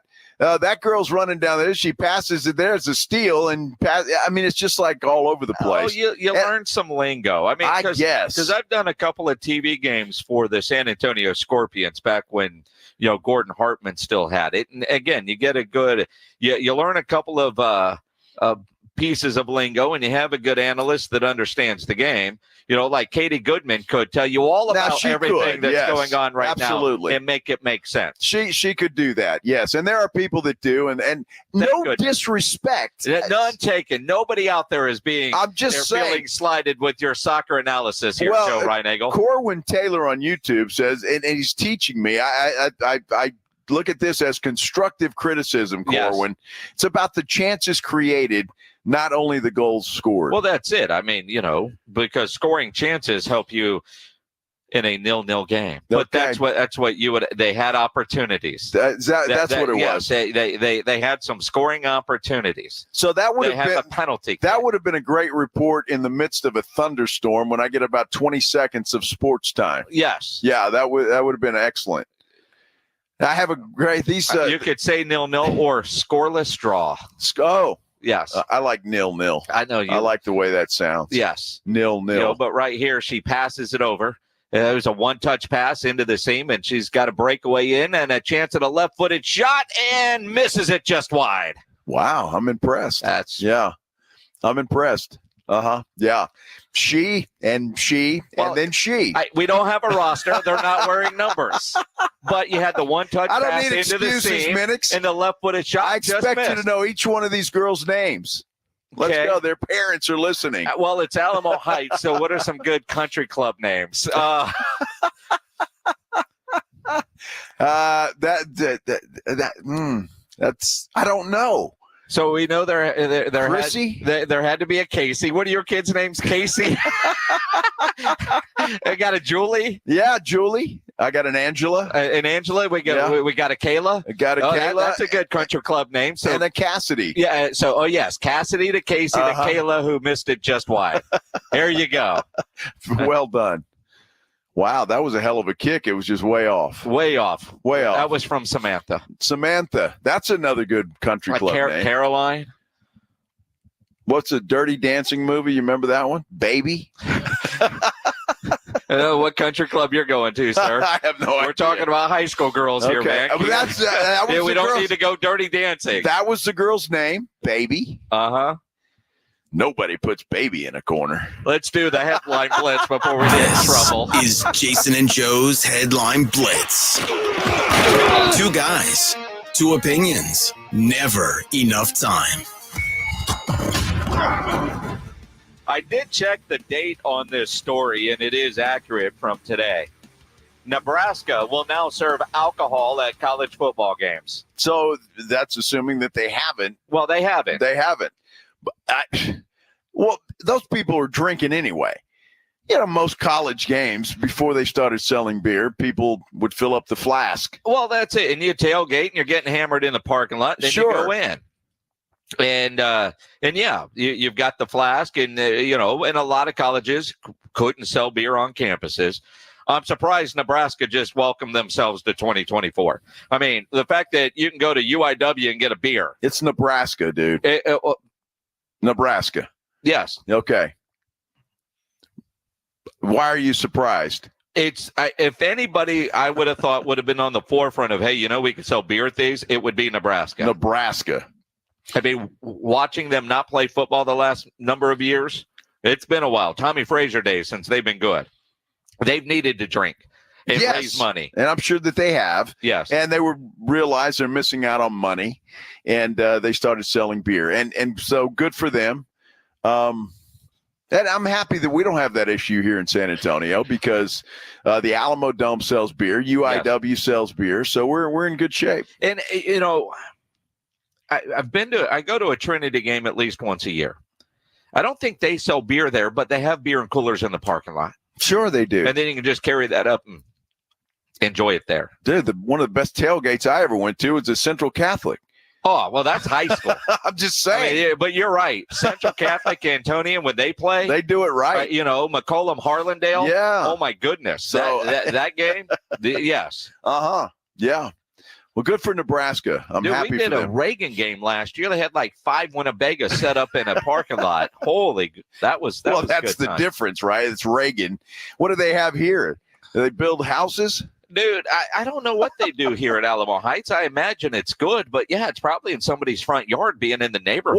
Well, you know what? As a matter of fact, you say that. When I left here the last time you had a football game here at Alamo Heights, because it's difficult to get out of here. I won't lie to you. It ain't easy. So I'm driving down the street this way to get out of the stadium. It's great radio. Well, I'm just saying. I'm this way, down that way. I'm trying to, and the house right over here on the corner. Yeah. They were sitting out there drinking. At the blue house over there? Right over there in the corner, yeah. So that's the place. I may have blue house with the white garage door? No, yes, exactly. Right there. Right there. Right there. They have the tailgate party? They had the tailgate party. So I may have to stop in there today and see if I can get a beverage before I leave. Yeah, I'm trying to figure out with the binoculars, that stop sign does not have street names, so I can't tell you what the address of that house is. Well, don't tell everybody the address of that house. Oh, well, you just did it. I just said it's on the corner, right there. Right there from where, like, it won't take a genius to figure out what house we're talking about. But that's where the beer is at. Well, I hope they're listening because I would like a cold beverage before I get out of here tonight. And maybe that, they might be able to hook me up. Well, and if you look at that house, it looks like they've added in a kind of a circle driveway and in concrete. So, they could park some cars there too, probably make some money. Or you could probably just drive through that circle driveway. You think it's a drive-through alcohol maybe spot. So. They could tape the lid down or whatever, these places do. I don't think they have to do that at their house. Just saying. Oh, well, I just gave them away. Sorry. But that's the party house. Yeah, they had lawn chairs out there and stuff. They were sitting there just is that having a good time. And I would assume they walk over here or they just listen to the game because you can see the game from their house damn near. Well, I mean, I doubt it. You certainly hear the PA guy. You could hear the PA guy. I hope you'll be able to hear the game on 94.1. Well, and they could do that. They may be listening to you. But I bet you they don't go to bed early, any of these houses around here. No, not on a Friday. No. They're probably, you're making too much noise. That band that practices at whatever time in the morning. Them people. Well, that's just part of the deal. You buy a house here around the stadium, you got to deal with that. That's what comes with good real estate agent will tell them that. Absolutely. Or not. Or not. Let's make sure we show this house when especially over by the airport. In the middle of summer. Yeah. Yeah. Remember our realtor showed us a house one time by the airport. Oh, Bob Brown. And planes were landing left to right. And he was like, whoa, I know you guys don't like this house, but I got to make sure I don't bring somebody here over at this time ever again. Well, you just called up Bob Brown. Yep.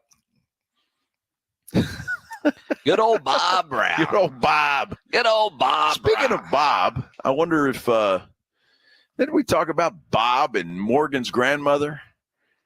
Well, they're different Bobs, by the way. It's okay. Just check. Very, very different Bobs. And Bob isn't his real name. We made that up. Oh, but that's why. Okay, that's true. Yeah. Yeah, very different Bobs. Andrew Monaco will join us at 3:35. We'll get you ready for Aggies and Arkansas. We'll talk some Cowboys and NFL coming up next here on the Blitz on 94.1 at San Antonio Sports Star. As a matter of fact, if you're interested in that Aggies-Arkansas game, the Aggies are a 6-point favorite in that game. Going to be played at Jerry World. I know that because I just looked it up on BetUS.com. And I'm doing that because, hey, I'm off to a great start this weekend. Thank you, Brandon Aubrey, for missing that last field goal. I appreciate you very much. But look, you can get in on the action as well. I was a nervous wreck. I'm sitting there watching that game, just hoping that nobody scores and the Cowboys would get a first. And that's the kind of fun when you have a little something on the game and it takes you right down to the wire and you get a nice little gift from Brandon Aubrey. Get into BetUS.com. They got a great offer for you right now. A 125% sign-up bonus on your first 3 deposits. Yeah, that's unheard of. 125% sign-up bonus on your first 3 deposits. BetUS, it's easy to make a deposit, it's easy to make a bet, and it's certainly easy to collect your money when you win. That's what they do. They even have casino games at BetUS.com. It is an incredible place to go. I've been using this service for about 3 years now, and I love it. And last night, it's so much fun to see the little total on your bank account go up after you win a game. Thank you, Brandon Aubrey. So go to BetUS.com. Get ready for tomorrow's college games. Get ready for the NFL on Sunday. You can do it. It doesn't take long. You go to BetUS.com.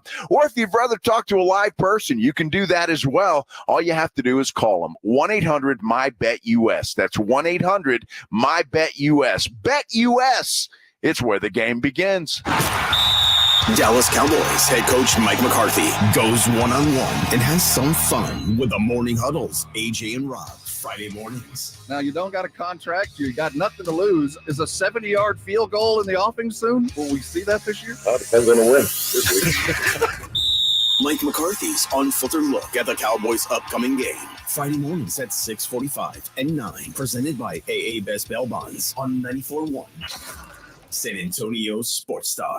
Download the free Upside app to earn real cash back every time you buy gas. Cash out anytime to your bank account, PayPal, or e-gift card. Download the free Upside app now and use promo code RADIO for an extra 25 cents per gallon cash back on your first fill-up. That's promo code RADIO. Time is of the essence with COVID-19. Prescription oral treatment must be taken within the first 5 days of symptoms. If you have a high risk factor, ask your doctor if treatment is right for you. Learn more at treatcovid19.com. Sponsored by Pfizer.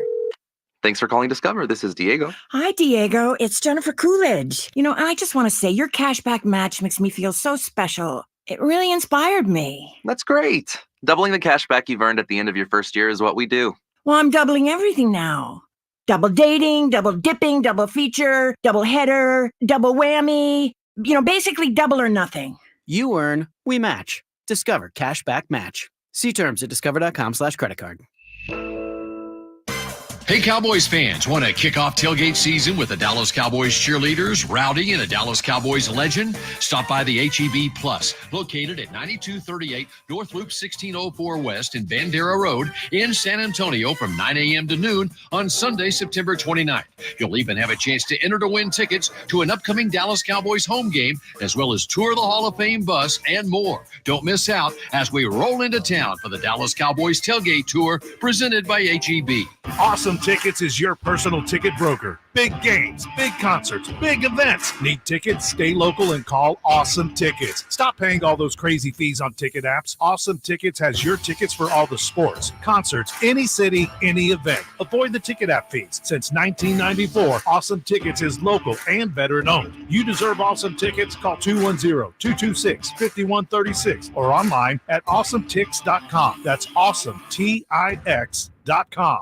Attention! If you owe money to the IRS, this is an urgent message. The IRS is cracking down by sending out heart-stopping letters, aggressively garnishing paychecks, seizing bank accounts, and putting liens on homes and businesses. They call it enforced compliance, and you better watch out because penalties and interest on unpaid taxes compound daily, making it seem impossible to ever get out of debt. Don't let the tax debt destroy your life. You need to call Optima Tax Relief, the #1 tax resolution firm. They're experts in the Fresh Start Initiative, one of the biggest breaks that the IRS has ever offered. If you qualify, you could save thousands. Optima's resolved over $1 billion of tax debt for their clients. A+ rated with the Better Business Bureau, they'll fight to get you the best deal possible. Call Optima now for a free consultation. Call 800-714-8422. 800-714-8422. 800-714-8422. Optima Tax Relief. Some restrictions apply. For complete details, please visit OptimaTaxRelief.com. Jake from State Farm. I'm winning. I finally cleaned my house, so I'm breaking out my new tropical room spray. Keep winning and create an affordable price just for you by bundling your home and auto with the State Farm Personal Price Plan. It's like your own personal paradise. Ooh, hey, grab me a coconut water. Bundling, just another way to save with a personal price plan. Like a good neighbor, State Farm is there. Prices are based on rating plans that vary by state. Coverage options are selected by the customer. Availability, amount of discounts and savings, and eligibility vary by state. Buying a home is one of the biggest financial decisions you'll ever make.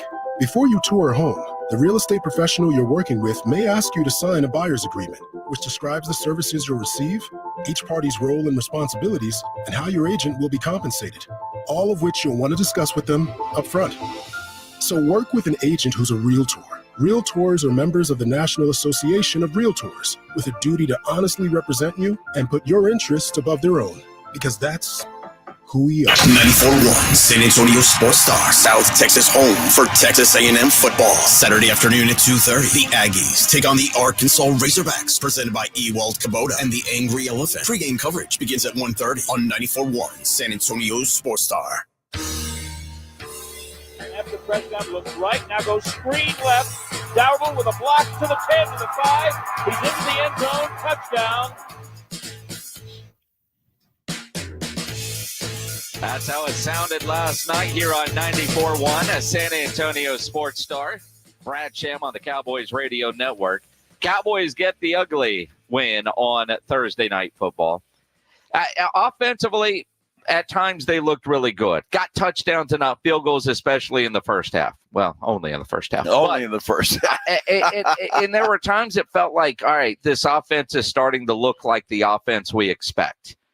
But they still can't run the ball, which I think is going to be a problem all season long. Maybe Dalvin Cook is an answer, maybe, but maybe not. Can't hurt. Well, again, I mean, Rico Dowdle with 11 carries yesterday, Zeke with 3. Longest run of the game, though, was CeeDee Lamb with 10 yards. I know it. And he carried the ball 3 times as a running back.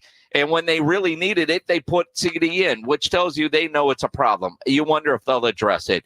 But with the injuries now to Micah Parsons and DeMarcus Lawrence, where they're both going to miss a couple of weeks at the very least, you wonder, what do they do with the pass rush? And I think it was Clarence Hill on Twitter.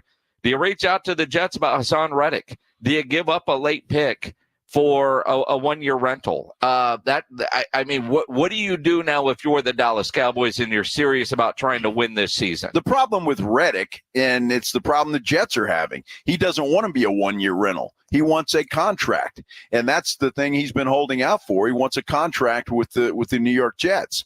They don't want to obviously give him one, so I think that might be a problem. If he wants to come in and have sign a long-term deal with the Dallas Cowboys, you obviously don't want that. So I think that's what you'd have to figure out. But that's what the Jets are having trouble with Reddick. So, but I don't know. Do you? Because look, I don't know the backup for DeMarcus Lawrence. Never heard of the guy. Golston? Well, he's been around a while, actually. Well, sure, but obviously he's it's a downgrade. Let's just say that. And then you've got Marshawn Nealon, who's going to be pressed into service for Micah Parsons when he's out. That's going to be an issue. Maybe not against the Pittsburgh Steelers, because offensively they're not a juggernaut. No, they're good defensively, but it could be then against the Lions if those guys are still out. Well, it would be, and it kind of feels like they will be. And if it's a high ankle sprain, and that's what it is for Micah Parsons, you get 2 games and then the bye. So hopefully he'd be back after that bye. Lawrence, maybe he's going to be out a little bit longer. But this is where front office needs to do front office things. And, Reddick just might be salty about the Jets, and maybe he would go somewhere else to for an opportunity. But I will say Will McClay through the years has been really good about finding talent off the couch. And the problem is their 2 best defensive players went out in the same game. Yep. It's so hard to overcome that. They're already relying on too many young, unproven players. Stephen Jones, when he was on with us yesterday, bragged about, they lead the league in rookie snap count or whatever the hell that was. That's not necessarily a good thing. That's not. Right? But you're relying on a lot of young players to deliver. Now, granted, that 27 last night, I'm not even going to try to pronounce his name. Now, he's bounced around a little bit. Yeah. Got called up from the practice squad. Sealed the game with that interception, but he also had 2 pass breakups. For a guy that hadn't played, I thought he played pretty well for getting called up and put in the position that he was in. But again, there's a reason why he's bounced around and was on the Cowboys practice squad. He might be good for the short term. Is he good for the long term? Or has he just now been around long enough where he just needs that next opportunity to go play? He certainly wasn't afraid of the moment. Well, let's see how he does with a guy that can actually throw the long ball. That's what I want to see in all of these guys. Because, look, I think with Malik Neighbors and even with the other guy, Robinson, both of those guys can get down the field. The issue last night on a couple of plays was Daniel Jones just couldn't get them the football. They were open deep. And both times that I can remember sitting here right now, the receiver had to come back for the football. So you get a quarterback that can lay it out in front of him. That's a couple of touchdowns on those plays. Daniel Jones, for whatever reason, cannot throw the long ball, and that's an issue. It's a big-time issue. Who's going to quarterback tomorrow for the Aggies as they take on Arkansas? We'll talk about it. Coming up with our buddy Andrew Monaco. He joins us next here on the Blitz on 94.1 San Antonio Sports Star. It's the Morning Huddle with A.J. Hoffman and Rob Thompson. Monday on the Huddle, recapping a full weekend of football, looking ahead to a couple Monday night games, and maybe Rob came back to work. Party starts at 6 right here on 94.1. It's the Morning Huddle with A.J. Hoffman and Rob Thompson. Morning 6 to 10 on 94.1 San Antonio Sports Star. The John Clay Wolf Show. Here's what's going on in the Wolf Pack. We have our first text. I didn't make this up. It just said, thank you guys. Love the show. JD's my fave. He's sexy. I swear that's our first text. I swear I didn't make it up. You are sexy. Did it come from you, Gigi? Somebody sees you. Oh, you're sweet. Thank For who you so really are. A good-looking gay man. The John Clay Wolf Show. Catch the John Clay Wolf Show Saturdays from 9 a.m. to noon right here on San Antonio Sports Star. Paul's new drone startup just lost its most genius computer scientist. We just lost our best genius to some new genius who's got a genius new idea. I'm going to have to find a new genius or 2 half geniuses and fast. He needs a computer scientist that can keep his startup from falling down. I need Indeed. Indeed you do. When you sponsor a job on Indeed, it's easier for talented candidates to find it, which makes it easier for you to hire them. Visit Indeed.com/credit and get $75 towards your first sponsored job. Terms and conditions apply. Hi, I'm attorney Steve Benke. If you've made the decision to divorce, you need an experienced attorney who can help. I've helped many people get through divorce, custody, child support, and alimony problems. Call me. I'm attorney Steve Benke. 210-DIVORCE or go to BenkeLaw.com. Not all pizza places are the same. Mellow Mushroom originated hand-tossed, stone-baked classic Southern pizza. Not in the mood for pizza? Order a calzone, hoagie, sandwich, burger, or a mellow salad and see how care goes into every item on the menu.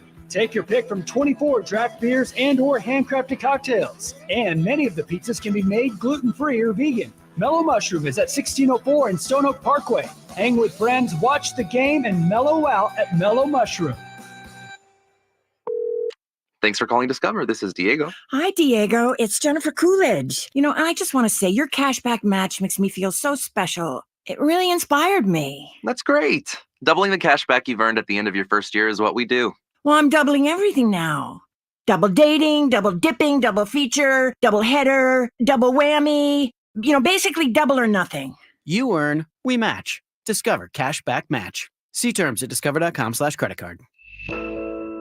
Most of us go to the doctor when we're sick or need prescriptions refilled. But at the Institute for Functional Health, we offer a different and complete version of primary care. This means you will get the medications you need, but we will also put together a custom game plan to fix the root cause and allow your body to heal itself. I'm Dr. Torres at the Institute for Functional Health, and we help people get off of medications. Call me for a free consultation, 468-1891, or online at iffhealth.com. You will experience a doctor's visit unlike any you've ever had. 468-1891.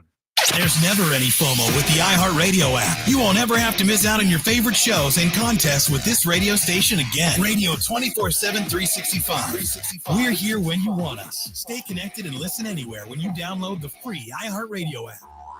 It's football season, and the best place to watch games is at the Roo Pub, 281 in Redland Road, with those 3 massive 170-inch screens and TVs all around. College, pro, the games are on at the Roo. And when you show up at the Roo Pub, show up hungry. The food is fantastic. Open daily at 11. Great for lunch, great for dinner, great for late at night, and the best place to watch the game. Just down from the big blind, the Roo Pub is next to the Angry Elephant at 281 in Redland Road. We'll see you at the Roo. O'Reilly. Need a little help? O'Reilly Auto Parts can help. Need advice? We've got advice. No matter what you need, we have thousands of professional parts people doing their part to make sure you have it. Exceptional customer service. Just one part that makes O'Reilly stand apart. The professional parts people. O'Reilly Auto Parts. If you're a man and you live in or around the San Antonio area, you need to listen to this message. Do you find yourself stressing about or even avoiding intimate moments? Do you find yourself thinking, is it going to work? Does your partner look at you and ask, is it me? Did I do something wrong? Do you get frustrated when things don't live up to their expectations? Men, you're not alone, and we have a solution. For over a decade, Mojo has delivered 100% guaranteed male performance results. Mojo truly works every single time. Guys, Mojo works when all other things fail, and its proprietary formula has helped thousands of men live their best lives again. Yeah! Mojo is 100% natural, blood pressure safe, diabetic friendly, and fast acting. And Mojo is now available in both spray and capsule formulas, exclusively at Pure Line Nutrition. Call Pure Line Nutrition in San Antonio today at 210-494-2210. That's Pure Line Nutrition, 210-494-2210. What's on? 94.1 San Antonio Sports Star, South Texas home of the NFL. Monday night, Thursday night, and Sunday night football. Presented locally by Flight by England, the next generation of light beer. 94.1 San Antonio Sports Star. Listen to 94.1 San Antonio Sports Star on your Amazon or Google smart speaker and just say, Alexa, play 94.1 San Antonio Sports Star. Yeah, Alexa, do that. Alexa, play San Antonio Sports Star. Raise your hand if your Alexa just started. It is the Blitz here on 94.1 San Antonio Sports Star. He's Joe Reinagel. I'm Jason Minnix. The Aggies tomorrow up at Jerry World against Arkansas, the Southwest Classic. It's going to be a lot of fun. Hey, Alexa, will you bring on Andrew Monaco, the voice of the Aggies? Howdy, Andrew. Howdy. How are you, my friend? We are fantastic. The voice of the Aggies, Andrew Monaco, on the Buyers Barricades guest line. And I know, Andrew, it's the last scheduled year of the neutral site meeting. And I'm trying to determine, do you want this game to continue at Jerry World, or are you ready for this game to go back to being on campuses? I will tell you that I'd like to see it go back on campuses. My caveat is this. Because there's no more SEC West Division, we're not going to play Arkansas every year, or Arkansas is not going to play A&M every year, however you want to do it. Because of this contract, you are guaranteed to play every year. But now that it's one 16-team conference now, and Arkansas will not be in Texas A&M's football pod, it looks like it might be every other year. But I think it's time to move this rivalry on and now add some history to it. The old Southwest Conference foes, SEC foes. I know Arkansas is looking to get A&M in Fayetteville, and it was during the COVID year we actually had Arkansas at Kyle Field. I'm looking for the next chapter for it to be on campuses. Well, that's going to be fun. What I'm looking forward to tomorrow, and I'll be honest with you, and I'm looking at them right now, the Aggies are going to wear some swanky uniforms, really nice with the all maroon. They've got the red, white, and blue flag looking on the A&M, and those are going to be nice.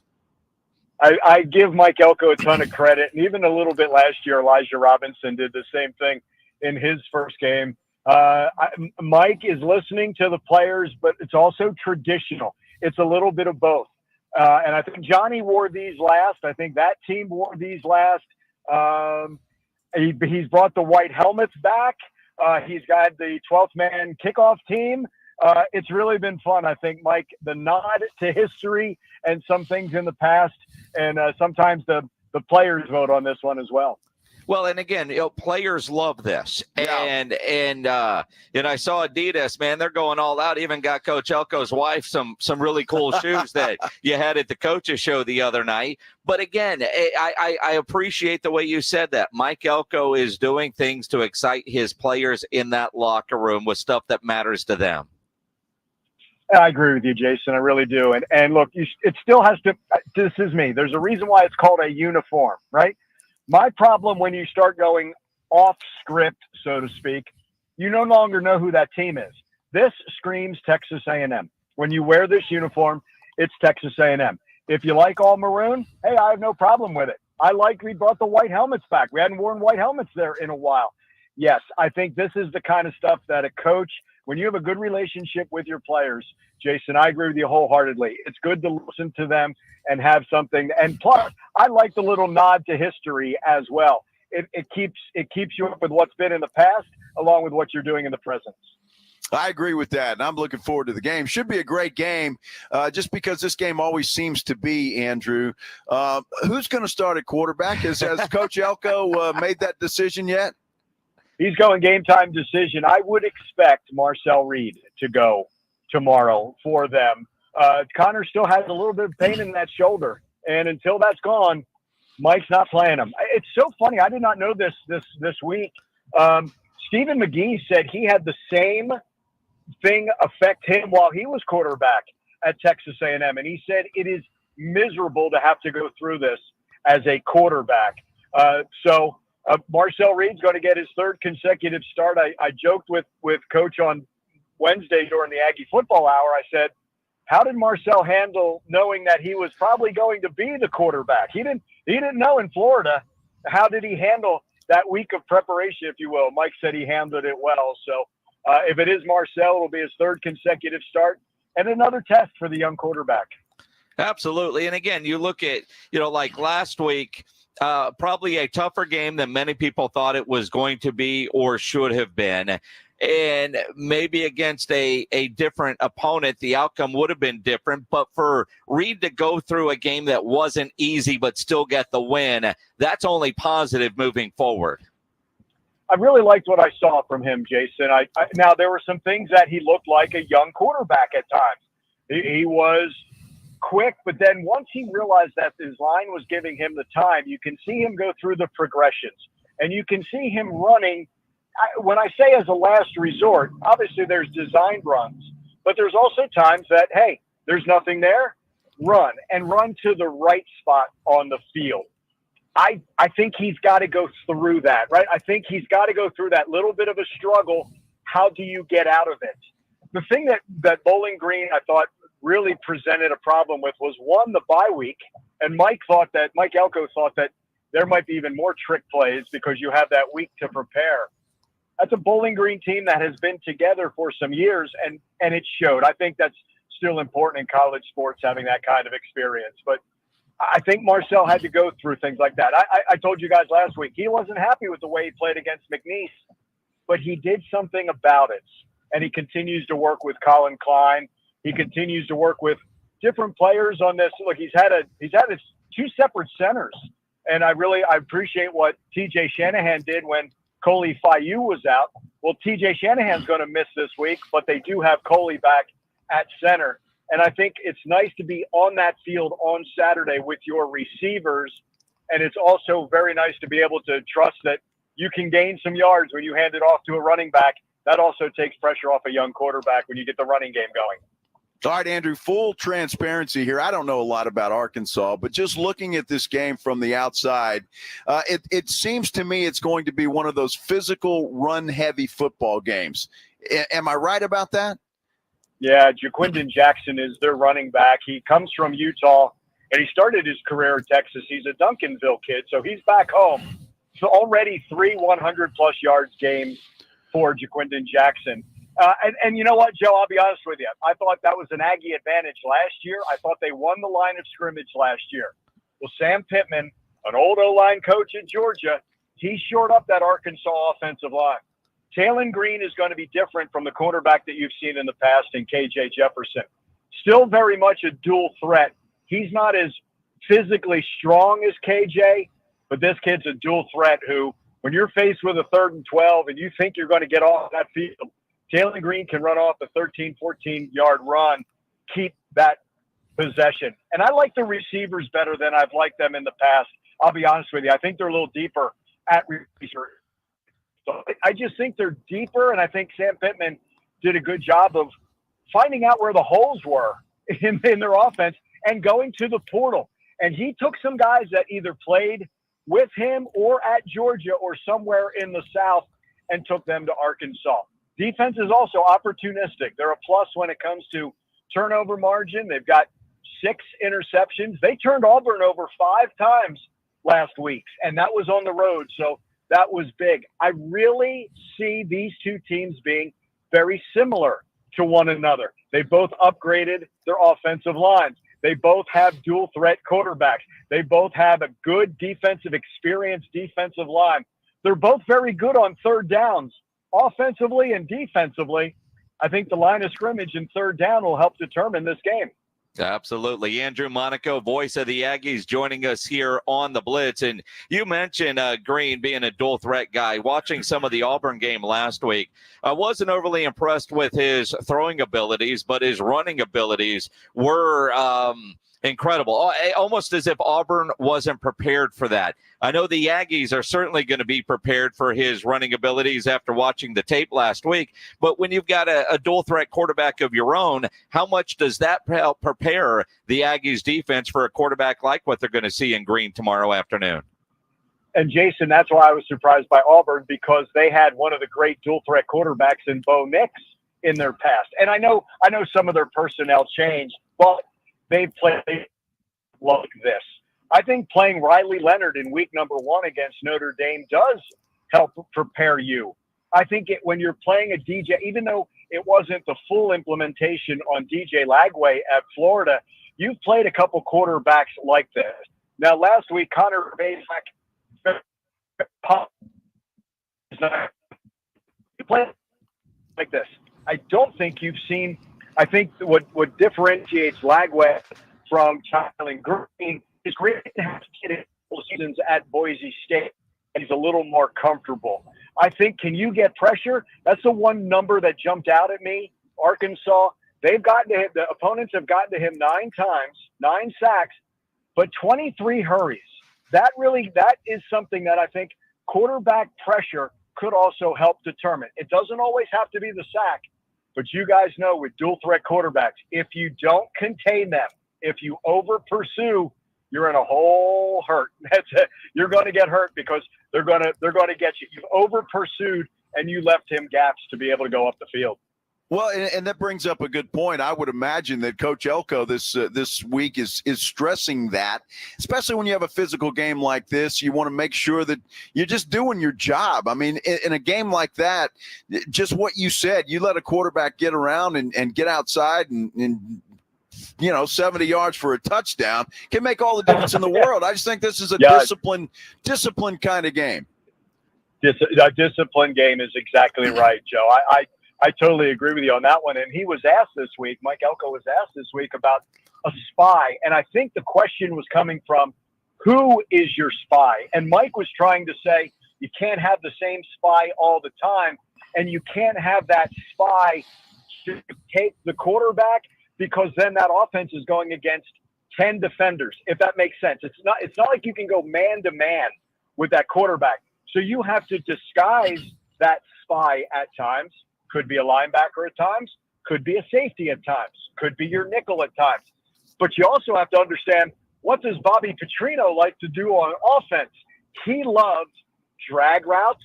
There's a whole lot of motion. He wants congestion in the middle, so that can really interrupt a lot of things. I think that's another fascinating point. Both of these quarterbacks have learned under Bobby Petrino. Marcel Reed was in that quarterback room last year under Bobby Petrino. Tylen Green is learning under offensive coordinator Bobby Petrino, who's now at Arkansas. Andrew Monaco, voice of the Aggies, joining us here on the Blitz. Again, the Aggies in Arkansas tomorrow afternoon, starting at 1:30, brought to you by the Angry Elephant and Ewald Kubota. One of the things that we haven't really talked enough about is what Moss has been able to do for the Aggie run game. I know, with the injuries in camp, the run game expectation was lowered quite a bit, but he's been impressive in picking up the slack. I think there's some maturity there, Jason, and I really think it's his off season has allowed him to thrive during the season. Now, he is a guy who has told Mike Elko, look, I'd like to be the number one back. And there's a stable, and I'm not sure there's always going to be one back any longer in college football or football. I think you have to have depth in that room. Here's what happened, though, during the offseason and during the spring. He was having trouble getting through those periods and getting through a workout. And Mike said to him, how are you going to be a bellwether back if you can't even get through this right here? So Le'Veon went to work on his body. He is way stronger, and he admitted he's in the best shape that he has ever been. And I think you can see that on the field. And I think the more you run the ball and either turn no yards into 3, or for him at times, 3 yards into 7 or 10, I think it's that confidence. And then you realize all that work that I put in, all that sweat when nobody was looking, it's paying off for me. I'll say the same about Amari Daniels, and I like E.J. Smith as well. But I like that Le'Veon. Like they were hurt when Reuben went out. That's how close they are. But they also said, okay, we're going to do this as well for our teammate. But he's a little older as well, and I think that helps Le'Veon Moss understand a little bit more. But I'm with you. I think he and this offensive line, getting the running game going, has really been a key to the 3-1 starts.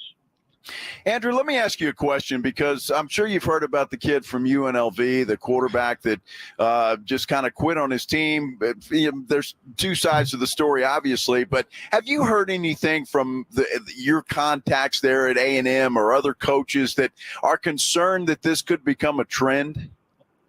It's funny, Joe. I do another podcast with Dr. Bowen Lofton, who's the former Aggie president, with John Heike, who used to be at Fox Sports Southwest. And this was the first topic. So here's the thing. If you're going to make an agreement, you've got to fulfill the agreement from the school. The school has to say, if we agree to pay you NIL of $100,000, we have to honor that. However you're going to pay that, monthly, weekly, I don't know. The school will set that up through whomever. It could be a collective. Now, here's the one thing I can tell you that I've heard that some schools do, including Mike Elko at Texas A&M.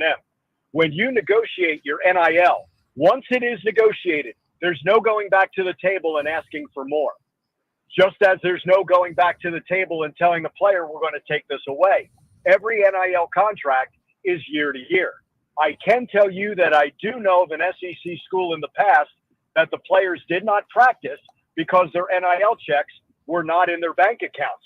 So they called off practice. I have always said this, through NIL and the inability for the NCAA to stay ahead of it, I've always joked, but I do mean this seriously.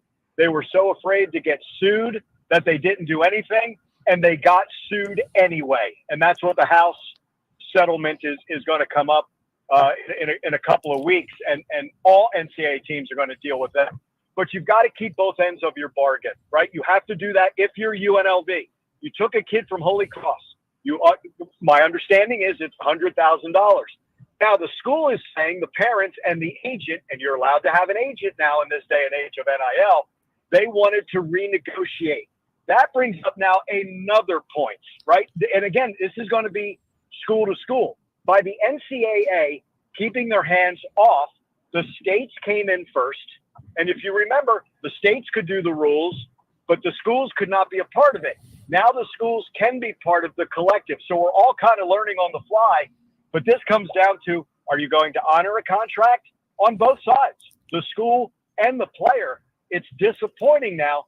And here's the question. If he wants to transfer, does that new school ask the question of, are you going to do this to us too? If for unforeseen circumstances, it really creates something. I've always said NIL, it brings unintended consequences, right? This sounds great. And then this happens. No one thinks about this. This is now unforeseen, but we're starting to see some things come in. It's interesting. And Joe, I don't think it's going to be the last time it happens. But now every kid who opts out, now the thought is, oh, are you not getting your money? That's a little unfair. You know what I mean? But it's a question that I think has to be asked in this day and age. Well, and you know, some of the other questions that I have on this whole UNLV situation, yes, he apparently isn't getting his money. They say they didn't promise it. He doesn't have it in writing. That obviously is a bit of a problem as well. But my first thought when I saw this is, I wonder what team called him up and said, you know what, you're going to look really good in our uniform next year for X amount of dollars, but you've got to quit on your team now to have that year of eligibility. Because if there is some sort of tampering going on here, that's a bigger issue that, you know, every coach is probably more concerned about. Jason, I got to tell you, there has been tampering. And once again, it's something else at the NCAA. Hardly any player has gone into that portal. When you go in the portal, right? And the portal opens, and I'm just going to give a date, right? January 1st, 3 p.m. And you know where you're going at 3:01? Sorry, you're not making that decision in 1 minute. You've already been contacted, right? So, yeah, that's a great point. Now, and when you add agents, and again, they are allowed, you're allowed to have that contact for that. Are the agents, are they doing back channel and not through the school?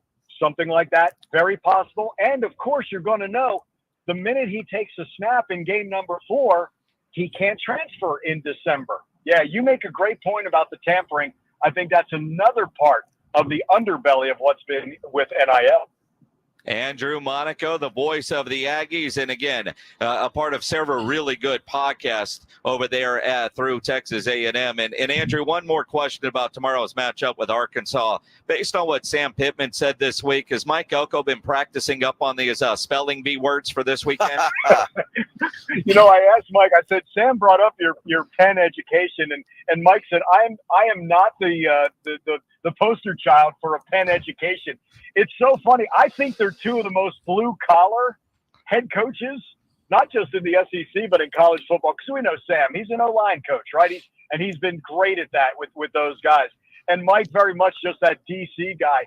He's like, look, I'm not giving my diploma back for sure. But when it comes, look, Mike is a lot brighter than people think, but he doesn't wear that Ivy League education on his sleeve like a lot of other Ivy Leaguers do. But I thought that was a little fun thing between the two, and I hope it's part of the conversation that they have at midfield before the game. Absolutely. It's going to be a fun time. Enjoy the time up there in Arlington, Andrew. We'll catch up next week. Wonderful talking with you guys. Thank you. Appreciate it. The great Andrew Monaco here on the Buyers Barricades guest line, where they provide traffic control, rental, and sales for San Antonio and beyond, online at buyersbarricades.com. I think that game's going to be tougher than what a lot of people think, but A&M has owned Arkansas. They have. It's just it's a dogfight. It really is. It's a physical battle, and whoever is the more physical team is going to win it. I mean, I know that sounds simple, but I believe that is absolutely true in this game. Yeah, we've got some updates on Micah Parsons and DeMarcus Lawrence. We'll get into that coming up here on the Blitz on 94.1 San Antonio Sports Star. Riding home with the Blitz. Afternoons 2 to 6. KTFM Floresville. And everywhere at sasportstar.com. South Texas home of the Dallas Cowboys. 94.1 San Antonio Sports Star. Sunday night at 7:20. The Cowboys are in the Steel City, taking on Pittsburgh. I like this kind of party. Pre-game starts at 6. Presented by AA Best Bail Bonds and Ewald Kubota. You asked for it, you got it. How about them Cowboys? 94.1 San Antonio Sports Star. South Texas home of the Dallas Cowboys. Football fans, picture this. You bet on your favorite player to score the first touchdown, and he throws a block, and his teammate scores instead. With BetMGM's second chance promotion, you'll get your stake back if your first touchdown scorer scores second. Bet on any pro football player to score the first touchdown of the game. If you're right, you win. If your player scores second, you get your stake back in cash. BetMGM and GameSense remind you to gamble responsibly. See BetMGM.com for terms. 21 years of age and older. This U.S. promotional offer not available in Mississippi, Nevada, Ontario, or Puerto Rico. Gambling problem? Call 1-800-GAMBLER. Available in the U.S. For New York, call 877-8-HOPE-NY or text HOPE-NY 467-369. For Arizona, call 1-800-NEXT-STEP. For Massachusetts, 1-800-327-5050. For Iowa, 1-800-BETS-OFF. For Puerto Rico, 1-800-981-0023. Subject to eligibility requirements in partnership with Kansas Crossing Casino and Hotel. George gets justice. If you've been injured, get George, because George gets justice. With over 100 years of combined experience and a relentless dedication to your case, the attorneys at George Salinas Injury Lawyers will fight for what's right. If you've been injured and it's not your fault, get George and get the compensation you deserve. Call George Salinas Injury Lawyers today at 210-225-0909 or visit getgeorge.com. George gets justice. Getgeorge.com. Testosterone plays a significant role in regulating fat metabolism and distribution in the body. It also helps to reduce serious health risks down the line. I'm Manny with Rock's Discount Vitamins, and we carry the highest quality natural testosterone boosters on the market. It immediately provides you with more energy, increased libido, increased metabolism, and improves your mood. With 11 San Antonio area locations, find us at rocksdiscountvitamins.com. That's rocksdiscountvitamins.com. We thank God and you for all the support. Check it out, the new iPhone 16 Pro with Apple Intelligence. At Verizon, you can get it when you trade in any phone from one of their top brands. Any? Any. Even if it's 4 years old? Yeah. Even if it's 4 years old and I drop it on the sidewalk? Yep. Even if it's 4 years old and I drop it on the sidewalk, then a scooter runs it over, so now it's not just old and cracked, but shattered? With Verizon, the answer is always yes. New and existing customers can trade in any phone from one of our top brands in any condition for the new iPhone 16 Pro with unlimited Ultimate. Trade-in terms apply. See Verizon.com for details. Apple Intelligence coming fall 2024. Every day, Cintas service reps help businesses get ready for the workday. They provide freshly laundered workwear delivered every week. Mats, mops, restroom and cleaning supplies. First aid and safety products to help your employees stay safe. They even test and inspect fire extinguishers and emergency lights. Cintas helps keep your business running smoothly. See what Cintas can do for you. Visit Cintas.com. Oh, I'm ready! And get ready for the workday. The John Clay Wolf Show. Here's what's going on in the Wolf Pack. Slung it on out there. Posted right in time for deer season. Naked pictures of his Tommy Lee Schlong business. I don't know if Tommy Lee Schlong can type. Hi, Mr. Schlong. Hi, John. I tell you, no, I can't type. No, but I can dictate. The John Clay Wolf Show. Catch the John Clay Wolf Show Saturdays from 9 a.m. to noon right here on San Antonio Sports Star. Hey, football fans, Michael Vick here. I had an advantage. My legs were a weapon. 6,109 rushing yards, still unbeaten records. That's why I bet at BetUS.com. They offer American sports bettors an advantage. The industry's biggest bonus, a 125% sign-up bonus on your first 3 deposits. And get expert picks and predictions on their very own BetUS TV. Take advantage. Join me online at BetUS Sportsbook and Casino. BetUS, where the game begins. It's time to huddle up and listen close. For 2024, we pay tribute to a true game changer in the world of snacks, the unrivaled, the unbeatable, the pork rind. Yes, it's crunch time, and we're not just talking about the last few nail-biting minutes of the game. We're talking about a snack so audaciously crunchy, it puts those pretentious chips and pretzels to shame. So here's to you, Southern Recipe Pork Rinds, for being more than just a crunch. Southern Recipe Pork Rinds. It's crunch time. Find your rind at H-E-B. Guys, did you know your testosterone level impacts your energy, libido, sleep, weight, hair loss, mood, and even ED? And right now, Revive Men's Health San Antonio will check your testosterone for free. They've helped thousands of men since 2011 feel and perform better. They're so confident they can help you, they even guarantee it. Schedule your free testosterone test, exam, and consultation today. Call 210-615-7777. That's 210-615-7777. Or visit ReviveMen'sHealth.com. San Antonio's Sports Center. Cowboys head coach Mike McCarthy met with the media today talking about the injuries to DeMarcus Lawrence and Micah Parsons. Says D-Law's injury is worse than Micah's, but both of those guys will get second opinions. Sunday, the Houston Texans welcome the Jacksonville Jaguars into NRG Stadium. Kickoff set for noon. Joe Mixon, he did practice today. Nico Collins, though, is out for Sunday. Sports Center is brought to you by Buyers Barricades, the Texas authority in barricade rental. BuyersBarricades.com. Joe Reinagel. That's the third time in 7 seasons, the San Antonio Spurs are the NBA champions. Jason Minnix. They go back to big day as Super Bowl champions. Dallas 52, Buffalo 17. It's the Blitz on 94.1 San Antonio's Sports Star. It is the Blitz here on 94.1 San Antonio Sports Star. He's Joe Reinagel. I'm Jason Minnix on this Frito Pie Friday, Football Friday, Fact Friday. Trying to see, did I get that wrong, Pledge? Yeah, Tank's out. Tank's out. Who'd you Wrong say was guy. I out? said Nico was out. My bad. I knew one of those guys was out. Well, Pledge about had a heart attack He in her did. ear. He was screaming, but we couldn't understand him. I was like, yeah. but like Reinagel always says, why let facts get in the way of a good story? Well, I knew it's a Texans wide receiver. All right, yeah, how about that? They're not all created They're not equal. all created equal. All right, so there I stand corrected. Frito Pie Friday. Yeah, there we go. That I know is a fact. Absolutely. Oh, We're my at Alamo goodness. Heights and Bernie tonight, our game of the week. Couple hours away from getting that Frito pie. I cannot wait. Yeah, I'm getting a little hungry myself. Yeah. Well, we had a busy morning. We did. We had a busy It was a busy morning. We were over at Top Golf earlier today for a very cool event that was going on with the Special Olympics. United for Joy Pro-Am is what they were in the South Texas San Antonio Special Olympics. And apparently Top Golf's all across the world. The U.S., one in London, all at the same time were playing golf. And it was a bunch of sponsored with bays with the Special Olympian in each bay. And it's a worldwide competition.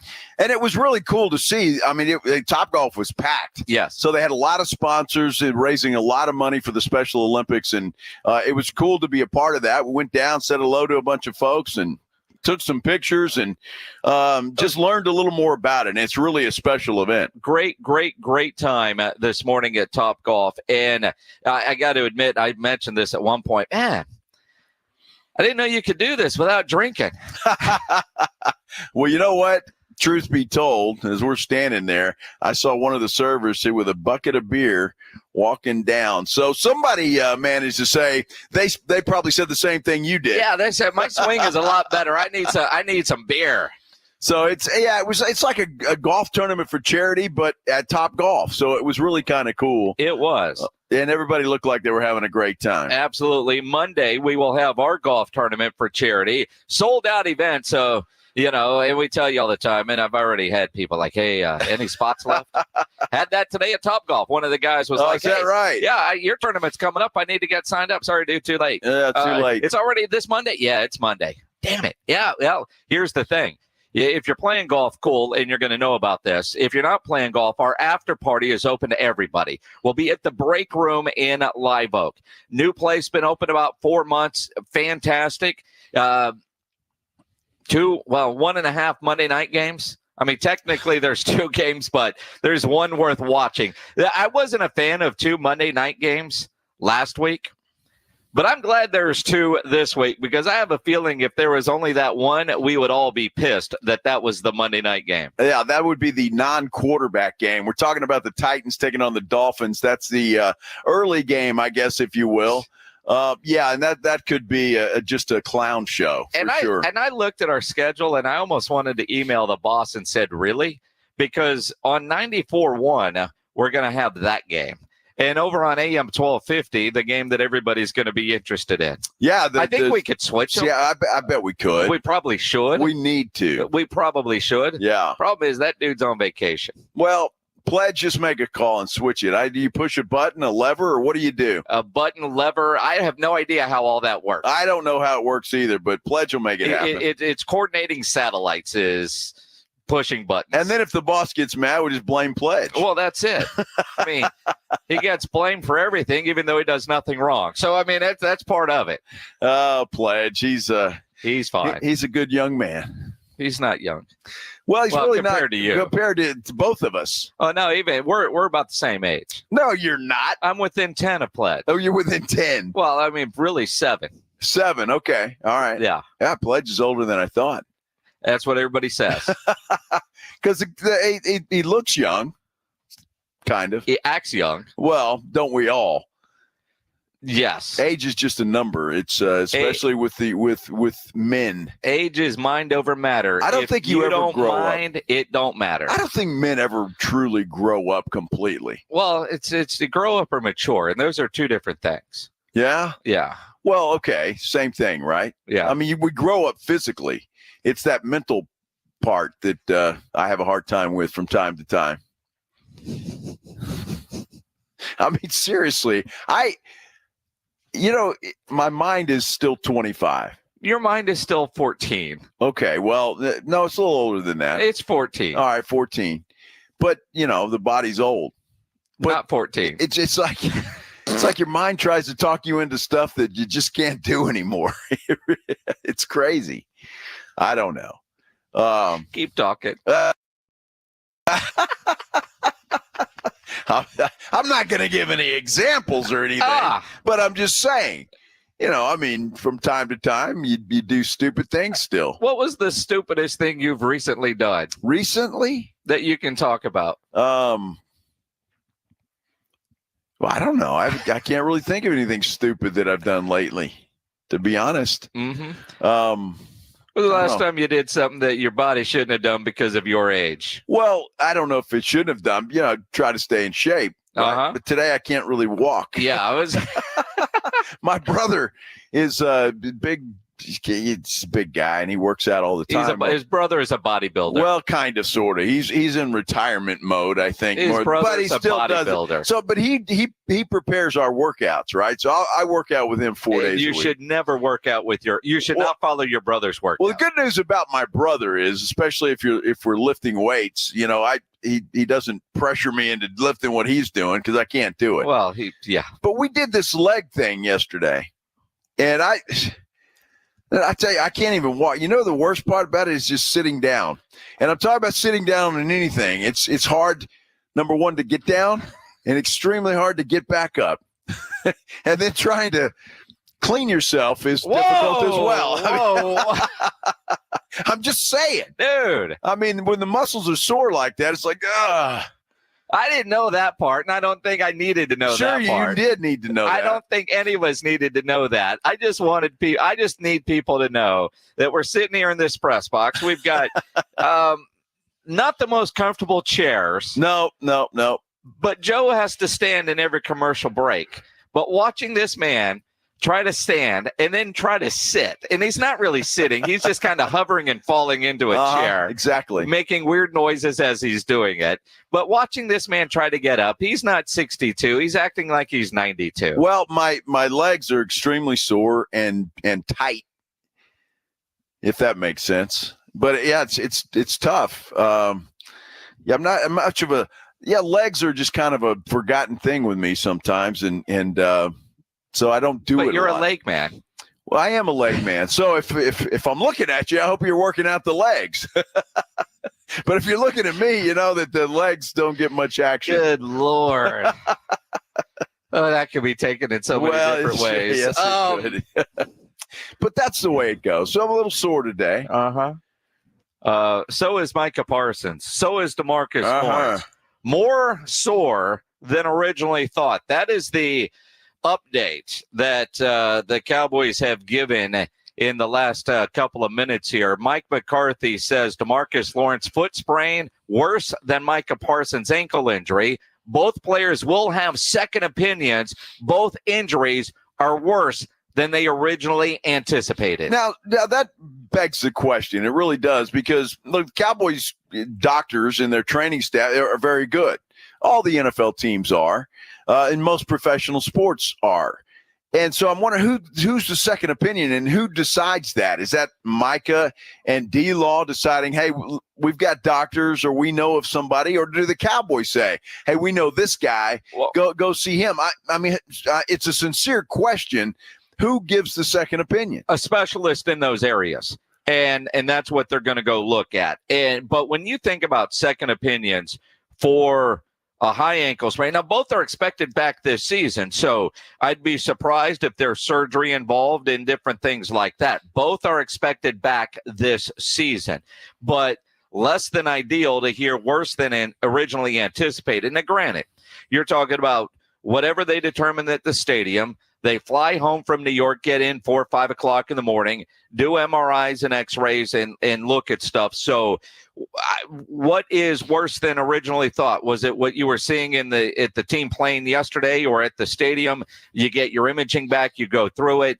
Not surprising that they get second opinions in this day and age, because you're gonna look at all of that and then go see specialists. And the Cowboys have some of the best doctors anyway. Like their doctor operates on a lot of guys, not just Cowboys. Yeah. So my guess is the second opinion is more specialist, not, well, we don't like what this guy said. Let me go find somebody that will tell us something better. That's how I interpret that, knowing the Cowboys team doctor history, not like some guy that used to play in San Antonio that wanted second, third, 18 opinions. I'm guessing that's what it is. We'll talk more about it coming up in about an hour when John Maota from The Athletic joins us. 4:35, our buddy Dat Win will join us here on the Blitz, talk about his upcoming appearance this weekend with the Cowboys Hall of Fame trailer, plus what he saw in the game last night, what he's seeing out of that Cowboys defense. Coming up, though, let's go around the NFL and look at some of the matchups this weekend as we continue here on the Blitz on 94.1 San Antonio Sports Star. Dallas Cowboys head coach Mike McCarthy goes one-on-one and has some fun with the morning huddles. AJ and Rob, Friday mornings. Now, you don't got a contract. You got nothing to lose. Is a 70-yard field goal in the offing soon? Will we see that this year? Depends on the win this week. Mike McCarthy's unfiltered look at the Cowboys' upcoming game. Friday mornings at 6:45 and 9. Presented by AA Best Bail Bonds on 94.1 San Antonio Sports Star. Football fans, picture this. You bet on your favorite player to score the first touchdown, and he throws a block, and his teammate scores instead. With BetMGM's second chance promotion, you'll get your stake back if your first touchdown scorer scores second. Bet on any pro football player to score the first touchdown of the game. If you're right, you win. If your player scores second, you get your stake back in cash. BetMGM and GameSense remind you to gamble responsibly. See BetMGM.com for terms. 21 years of age and older. This U.S. promotional offer not available in Mississippi, Nevada, Ontario, or Puerto Rico. Gambling problem? Call 1-800-GAMBLER. Available in the U.S. For New York, call 877-8-HOPE-NY or text HOPE-NY 467-369. For Arizona, call 1-800-NEXT-STEP. For Massachusetts, 1-800-327-5050. For Iowa, 1-800-BETS-OFF. For Puerto Rico, 1-800-981-0023. Subject to eligibility requirements in partnership with Kansas Crossing Casino and Hotel. Football season is here, and I-10 Ice House has your favorite matchup on massive 10-foot screens and daily happy hour specials that'll keep your spirits high and your wallet happy. The best seats are at I-10 Ice House on 9518 Console Drive. Time is of the essence with COVID-19. Prescription oral treatment must be taken within the first 5 days of symptoms. If you have a high risk factor, ask your doctor if treatment is right for you. Learn more at treatcovid19.com. Sponsored by Pfizer. Why'd the kid jump off the boat? I don't know. Why? Peer pressure. Oh. Good one, Ned. Ned isn't funny, but Ned owns a boat, and you don't. So every time Ned tells another one of his unfunny boat puns, you're going to laugh loud and keep on laughing until you get a boat of your own. A pier where you put a boat. Yeah, I get it. And when you do get a boat of your own, make sure you save money by bundling it with your home, auto, or other vehicles with Progressive. Progressive Casualty Insurance Company affiliates and other insurers not available in all states. Hi, everyone. If you've been injured in an accident and think you deserve compensation, listen up. We have legal professionals standing by right now to answer your questions for free. They'll tell you if you have a case and how much it's potentially worth. Call 800-755-7100.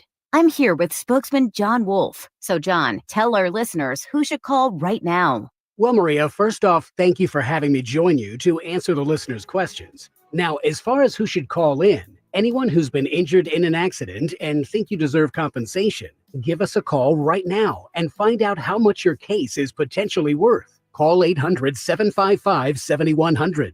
Thanks, John. You heard it, folks. If you think you deserve compensation, call now to find out how much you qualify for. 800-755-7100. Advertisement sponsored by Legal Help Center. May not be available in all states. Sweet chocolate reward. Sweet chocolate reward. This is not just the sound of someone picking up a sweet treat at Walgreens. This is the sound of someone picking up a sweet treat right after receiving all their vaccines in one trip. This is the sound of treating yourself, because you protected yourself. Stop by or schedule both your flu and COVID-19 vaccines today and grab yourself a sweet treat while you're at it.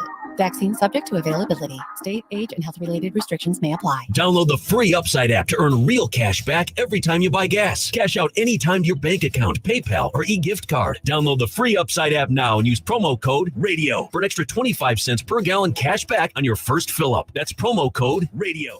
Olympia Hills has renovated all 18 greens to enhance your golfing experience. Book your tee time now to experience the all-new Olympia Hills. Come and enjoy the dramatic elevation changes and a layout that has been strategically designed for your enjoyment. Rediscover one of the premier golf courses in the greater San Antonio area, complete with a top-tier golf practice facility, a full-length driving range, and a 10,000 square foot short game area. Book your tee time now at OlympiaHillsGolf.com. That's OlympiaHillsGolf.com.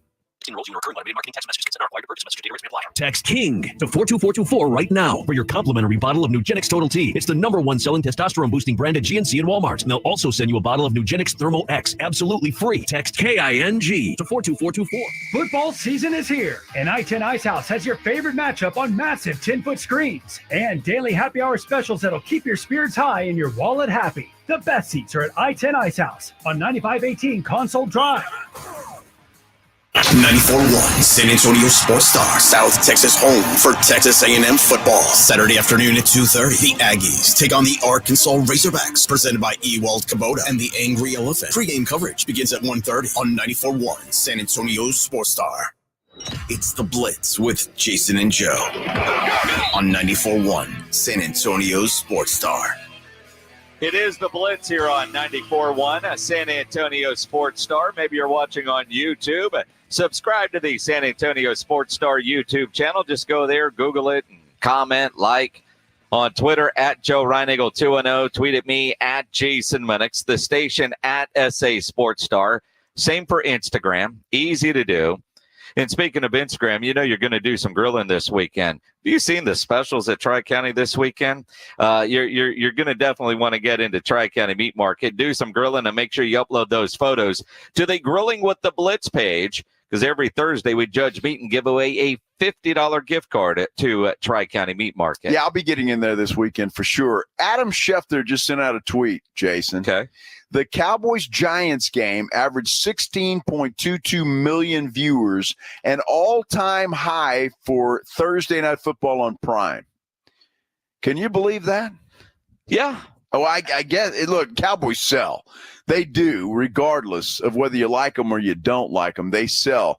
But an all-time high for Amazon Prime games on Thursday night. And look, those referees last night had a lot of eyeballs on them. And look, Mom, I'm on TV. Now, again, I'm never surprised when I see numbers like that. And I think it's two things. One, it's the Cowboys and it's the Giants. So you've got the New York market. But Thursday night football has better games now. Mm-hmm. And more people have Prime. So it's not like that was I don't have it, so I can't watch it. Now, I talked to a guy earlier today at our event over at Topgolf. I don't have Prime, so I couldn't watch it. I was just following along updates on my phone. That sucks. It does. And I there are people out there but I think more and more people, if they've cut the cord or have more apps, so I'm not surprised in that regard that you're seeing more people get Prime. And let's face it, the people are getting Prime because there's NFL football and quality games. You know, Bezos is paying a lot of money for that, and he's demanded better games, and he is getting them. We didn't get a great game last night, but we had two marquee franchises in the NFL. Well, I don't know what you consider a great game. I thought it was a good game. It was sloppy, but also the college game wasn't very good last night. No offense to Army, but Temple isn't very good. So it's not even like there was a good second option. So you stayed with it. And because it stayed a one-score game most of the game, came right down to the wire. Right down to the wire. Thanks to Brandon Aubrey missing a field goal. Well, and I wonder how many gamblers stayed tuned in late because that's it. That was still in play. That line was in play until the final minute of the game. That and it does. It makes a difference. It makes a hell of a difference when you're talking about gambling and point spreads and that kind of thing. But look, the Giants had an opportunity to win that football game with that last drive, starting on their own 40-yard line after the missed field goal. And so it was, to me, I enjoyed the game. I enjoyed it quite a bit. I thought it was good. And, I don't know. I don't know what people's definition anymore of good football games are. I don't even think it was that sloppy of a game. Now, the penalties were a problem. There were a lot of them, too many of them, and some really poor calls. But I don't know. I enjoyed that type of game. I had no problem with it. I like a game, that's not a blowout. Although I was hoping for a blowout last night just to see that offense for the Cowboys get on track. And, they had a couple of drives where you felt like, all right, they're getting it together. And then you had the rest of the game. But, yeah, it was any kind of competitive game is better than a non-competitive game. And you look around this weekend and looking at the lines from Circa Sports that they send as part of that Circa Million contest that I'm in, last night it was 5.5 Cowboys, and that game was by 5. You're the only one I know that took the Giants in the points, and a lot of unhappy Cowboy fans because they ended up not covering the number. But there's some interesting games this weekend. Falcons, according to Circa Sports, that's the line I'm looking at right now. Falcons 2.5 over the Saints. 2.5. Interesting there, and a lot of injuries, and I think that's why you see some of the lines that you see. Chris Olave is questionable for that game for the Saints, which certainly would not help them at all. I don't know if I trust the Falcons, and I think Bijan Robinson's a little bit dinged up as well for Atlanta. So, but that's why you're seeing some of these lines. When you see, I'm just curious, Jason, what. Well, Alvin Kamara is also questionable. That makes a big difference too. So I'm curious what Circa has with the Browns game. The Browns game is Browns.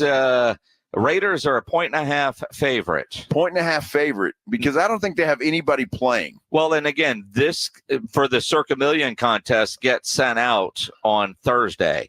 So I don't know if that number has changed at Circa now, but when this came in, Raiders 1.5, and you look around, Steelers 1.5 point favorite over the Colts, which is a bit surprising. Packers, no word on if Jordan Love's going to play or not. 2.5 point favorite over the Minnesota Vikings. Now they're playing at home. Right. But the way the Vikings have been playing, that line surprises me a bit. The Bears are a 3-point favorite over the Rams, a Rams team all beat up that beat San Francisco in a come-from-behind win last week. The Bengals, yet to win, they get the Panthers this week on the road. Only a 4.5 point favorite, according to Circa. Well, I mean, my goodness, the Bengals are 0-3, and I wouldn't want to say they've been playing bad football because they damn near beat the Kansas City Chiefs in Kansas City, and then their offense is fine. They have no issue. It's their defense is what's the problem. So you don't know what team you're going to get there when it comes to Cincinnati. Yeah, Eagles a 1.5 favorite over the Tampa Bay Buccaneers in Tampa Bay. Cardinals a 3.5 favorite over Washington. Niners 10.5 over the Patriots. I don't understand that. Although Brock Purdy and George Kittle have been ruled in, they're going to play. But Deebo Samuels is still questionable for that thing, and obviously McCaffrey is out. Yeah, Chiefs 7 points over the Chargers. Chargers don't have a quarterback. The Ravens 2.5 favorite at home over the Buffalo Bills. That might be the best game of the weekend. That will be, there. and that's the Sunday night game. Yeah, that might be the best. Monday night, the game that matters, Lions a 3.5 home favorite over Seattle. The Dolphins don't have a quarterback. They are a 1.5 favorite over the Joe Reinagel Tennessee Titans. Well, the Titans don't have a quarterback either, well, so they it do. evens things up. You liked your quarterback when he was selling perfume. You even ordered some. I have no problem with him, and I really thought he would be better than he has been. And look, he just turns the football over too much, and that's an issue.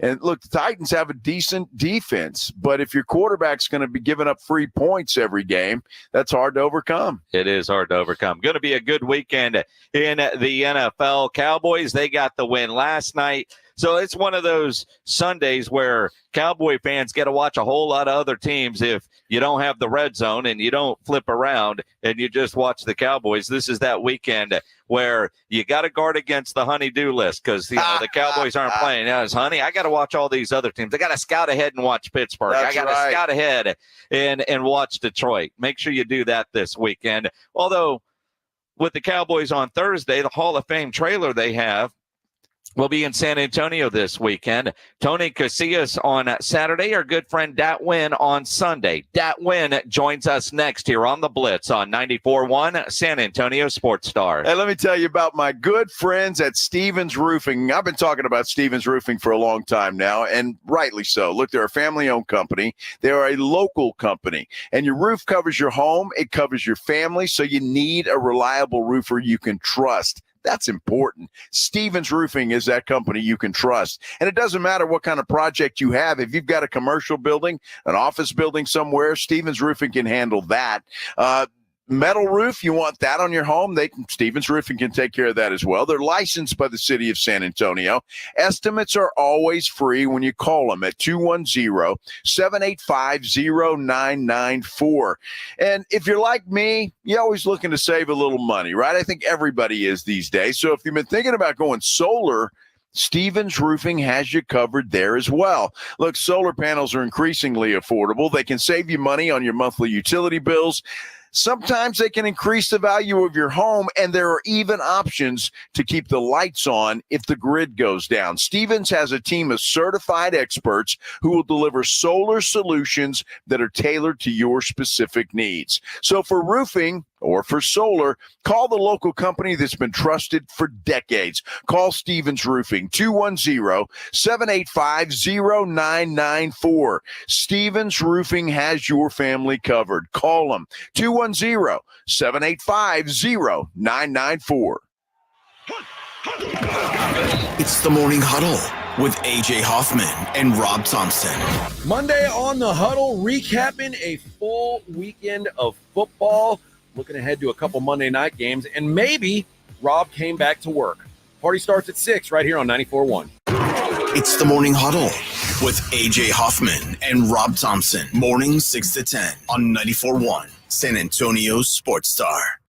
Football season is here, and I-10 Ice House has your favorite matchup on massive 10-foot screens and daily happy hour specials that'll keep your spirits high and your wallet happy. The best seats are at I-10 Ice House on 9518 Console Drive.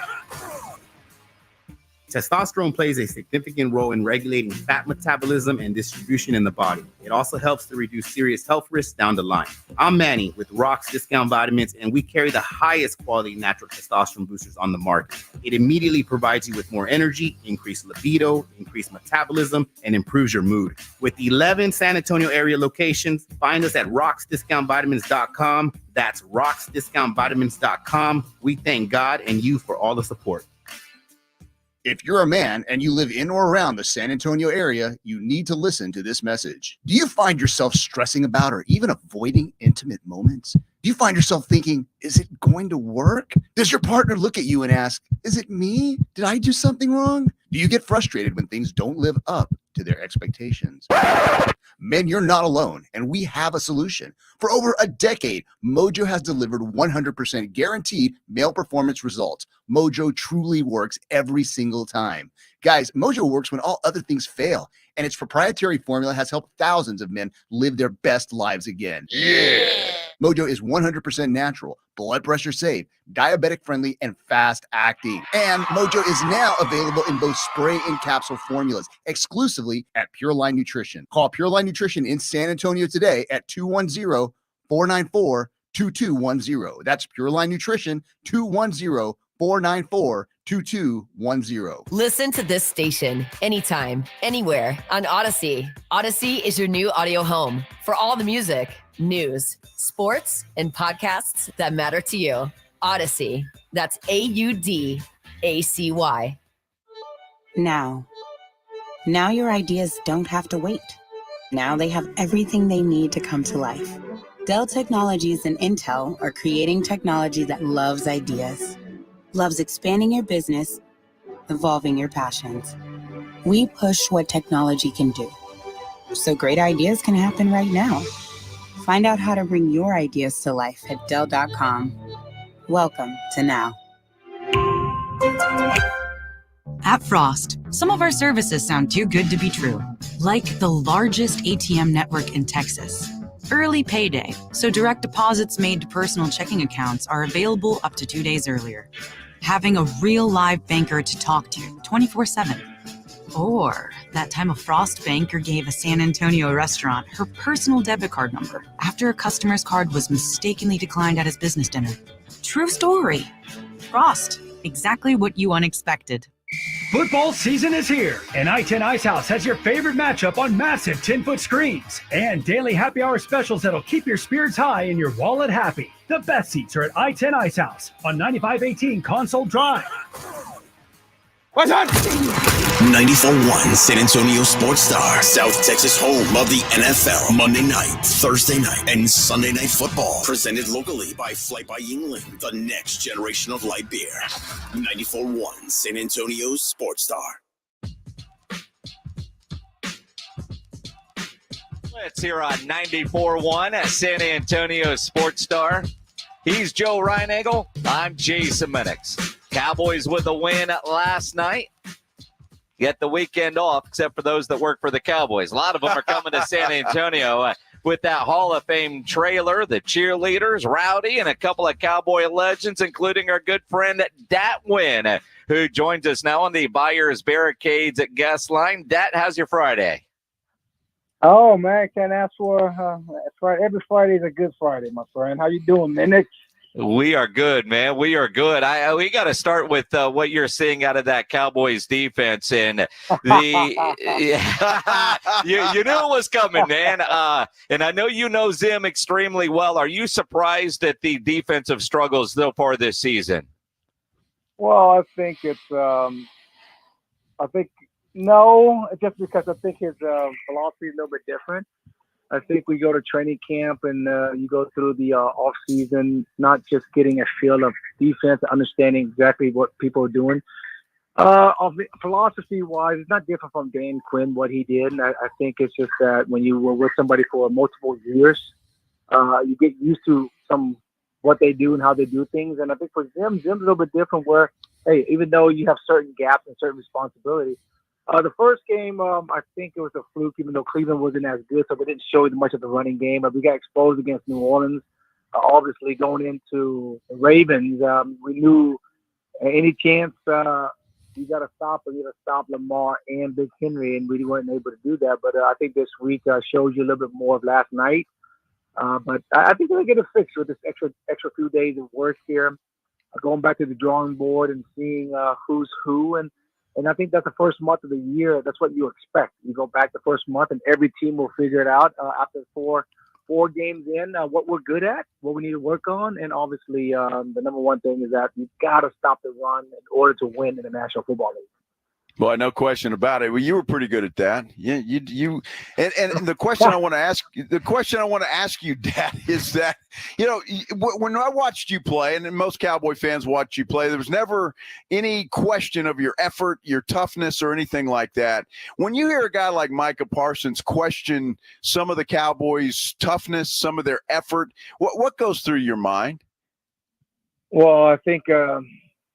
I don't know. I think it's just sometimes when you play the game and you get to that level, man, it's a lot of respect. And you work so hard in the off season. You put so much time and effort. You sacrifice so much. And going out there, I know he's a leader. He is a leader. Obviously, he's shown he's one of the best players in the NFL. But I don't like it just because that it's still early in the season. We still got to get to fill each other out. The position, for example, even him, he plays a position last few years with Dan Quinn when he came in, and really people knew him, but people got exposed to him because they found a mismatch. And here, the first couple of games, you saw he was more stationary, left in, and people knew where he was at, so they ran the ball away from him. Unfortunately, he has to chase everything up on the backside, so he was away. Half of the plays was away from him. So I don't like the so soon, even though he's a leader.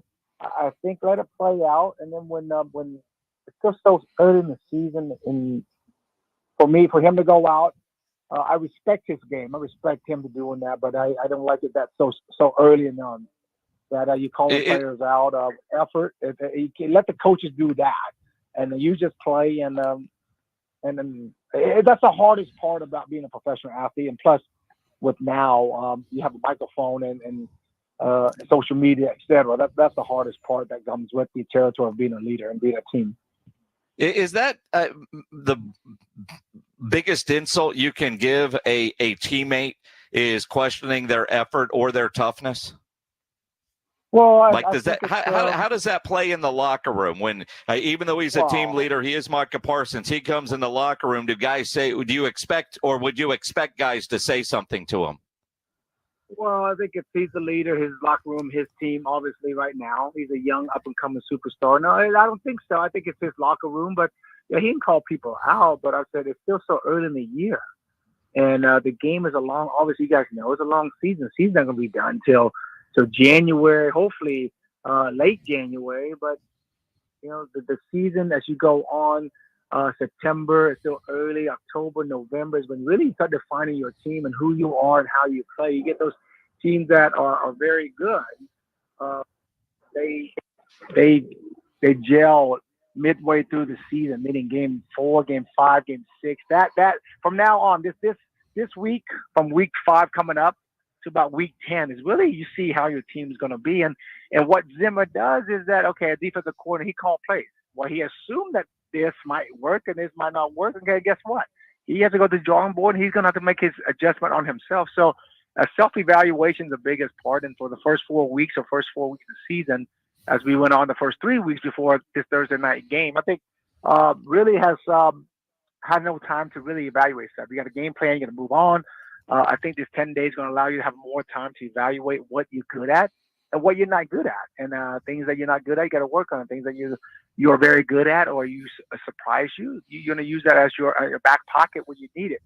So I don't know about the locker room there, but I would be very disappointed. I've been on teams that didn't win many games. And even though we didn't, we still had a positive attitude moving forward. And sometimes we're not the talented team. I think the team that we were very good on was a team that were together, not the most talented team, the team that fought for each other, team that trust each other, team that say, hey, Leroy Glover said, hey, Dad, be ready. If I take this gap, A gap, hey, I know I'm responsible for the B gap. You cover me. I said, I got you. I cover you. And Dexter knows that too. It's like if I cover B and I can't get there, guess what? Who's going to cover you? Dexter Copley. So I think that's the part of the defense of the team that's so soon to do that, just because, like, hey, we're trying to fill each other out. Every year, as you guys know, it's a new year, new season, new players, new systems, and it takes a while to gel and get used to each other, know each other, and how people play. And when you were an All-Pro last year, doesn't mean you'll be All-Pro this year. You know, everybody's going to decline somewhere, somehow in your career. So a little bit too soon for that, but still a lot of football left to play. So I'm excited for the season. And the best thing happened for the Cowboys was that win, and also the short week, because I didn't have much time to think about the Ravens or the Saints. You just move on to the Giants, and got a win, and we were ready for the next game. Dad, I'm curious how you would handle this. Obviously, the injury, Micah Parsons and DeMarcus Lawrence looks like they're going to be out several weeks. Obviously, two of your defensive stars, when you're talking about those two guys, what do you do from if you are a leader in the locker room? What do you tell the guys that are going to step in for those guys, and how do you handle all that? Yeah, the guys that are going to step in, I mean, all that you got to do is, hey, you got to be yourself. You're not going to be a Parsons. You're not going to be a Lawrence. Those are guys who are special players, even though you're the backup. Hey, but it's your chance to shine, though. You know what I mean? You got to think about there's 32 starting defensive end, or 64, which is left and right, in the National Football, really in the world. So now the two guys that's going to step in, guess what? You're going to have the two of 64. So your chance to shine, your chance to do what you want to do, and your chance to prove people. And I think that's going to be a lot of motivation. They're going to have to play with a high motor. You're not going to be Parsons, and now the coaches and staff too as well. Hey, we don't have this two dynamic rusher. Guess what? We'll have some kind of rusher. We got to be very creative what we got to do with what we have. And I don't know exactly what we have there as a whole, but as a team, I think you have to rally with each other, knowing that you're losing some of your star players for a couple of weeks. You got to show up, and you got to make plays. And what we need to do is that just get on third downs and be competitive. And I think that's the thing that you need to do, is that compete every down. First down, obviously, you got to win on first down, and you got to win on third downs. Cowboy legend Dat Wynn joining us here on the Blitz 94.1 at San Antonio Sports Star. Watching the defense last night, where they hold the Giants to 26 yards rushing on 24 attempts. Did you notice anything noticeably different that they were doing defensively, or than they did, say, against the Ravens or the Saints? Or do you just say, well, it was the Giants and they don't have that great of a run game?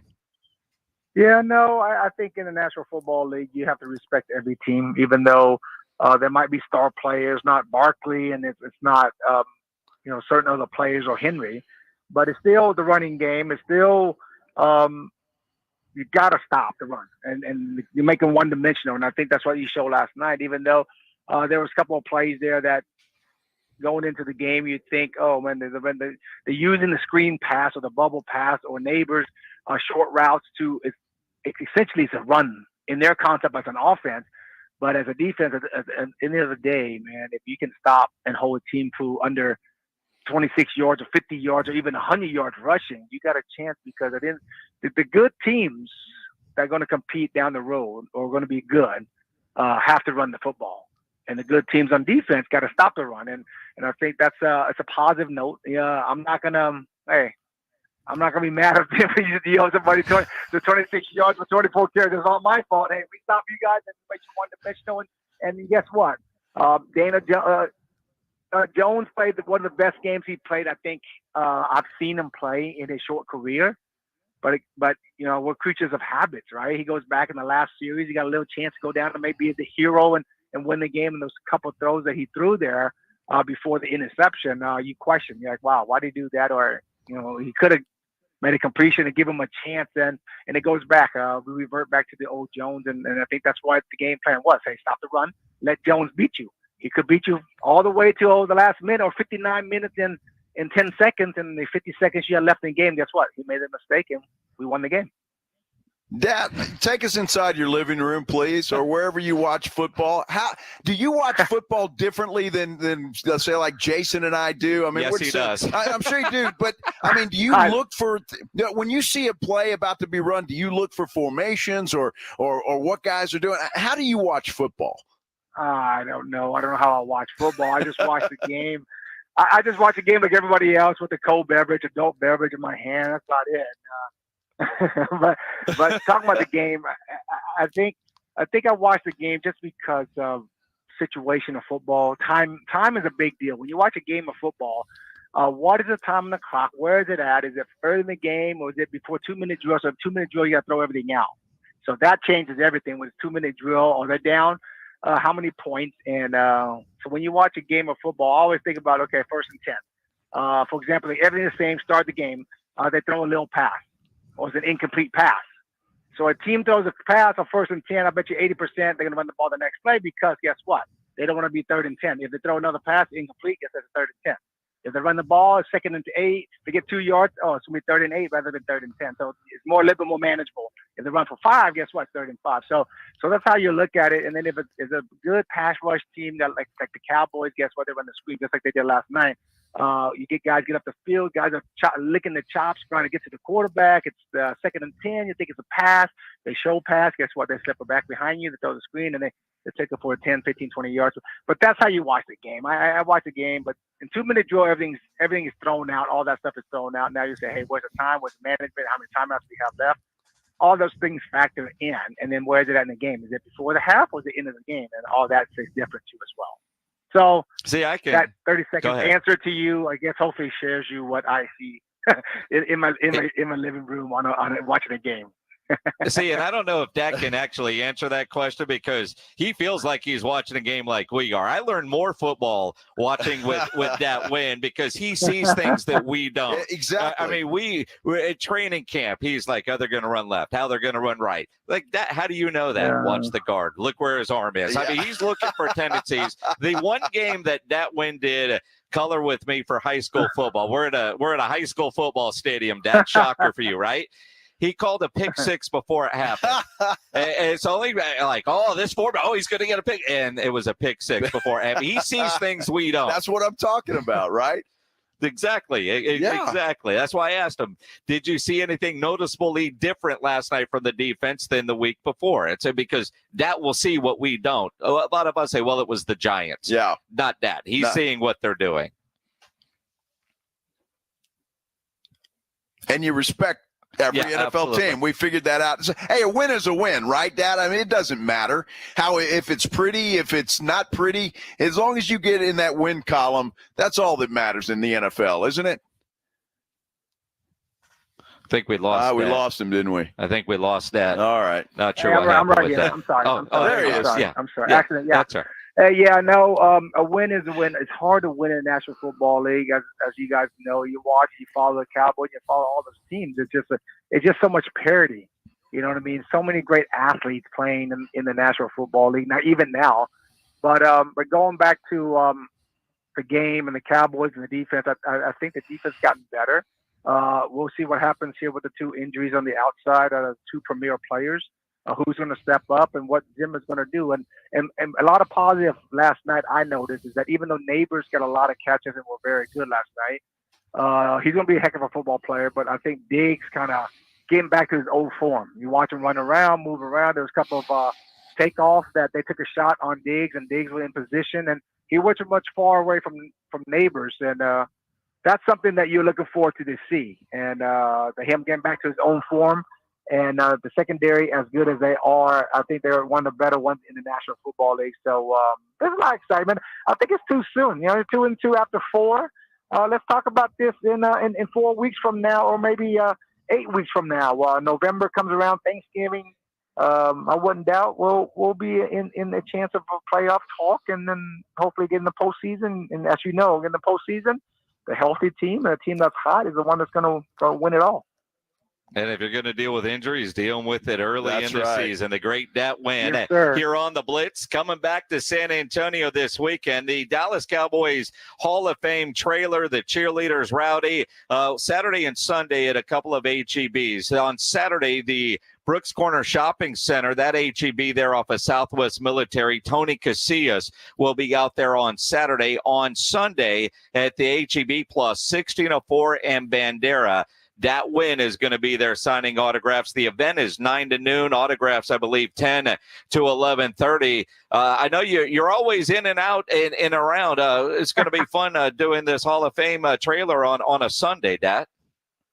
Yeah, I know. It's always looking forward to it. You guys never had a chance to go out there and look at this Hall of Fame trailer. It's the history of the Dallas Cowboys in a 75-foot truck, and everything you can think of, trophies, pictures, stories, and visual, all this stuff that you can think of. So for me to be a part of it, I'm always thankful and grateful for the Jones family and the Dallas Cowboys, and to play for America's team, man. I could never ask for anything better, and to do this as a post-career too, get to see the fans and thank the fans, because without the fans, there wouldn't be any professional athletes out there playing. Absolutely. It's going to be a lot of fun. I imagine you're going to have a long line. Cowboys and Aggie fans. And, we still get it all the time, man. I'm not an Aggie fan, but I love that win, man. Appreciate you jumping on. I know Friday's a busy day for you there in the chicken business up in Dallas. Yeah, every day's a busy day, the chicken business. That's a all good right, guys. thing. Great talking to you guys, man. You guys take care.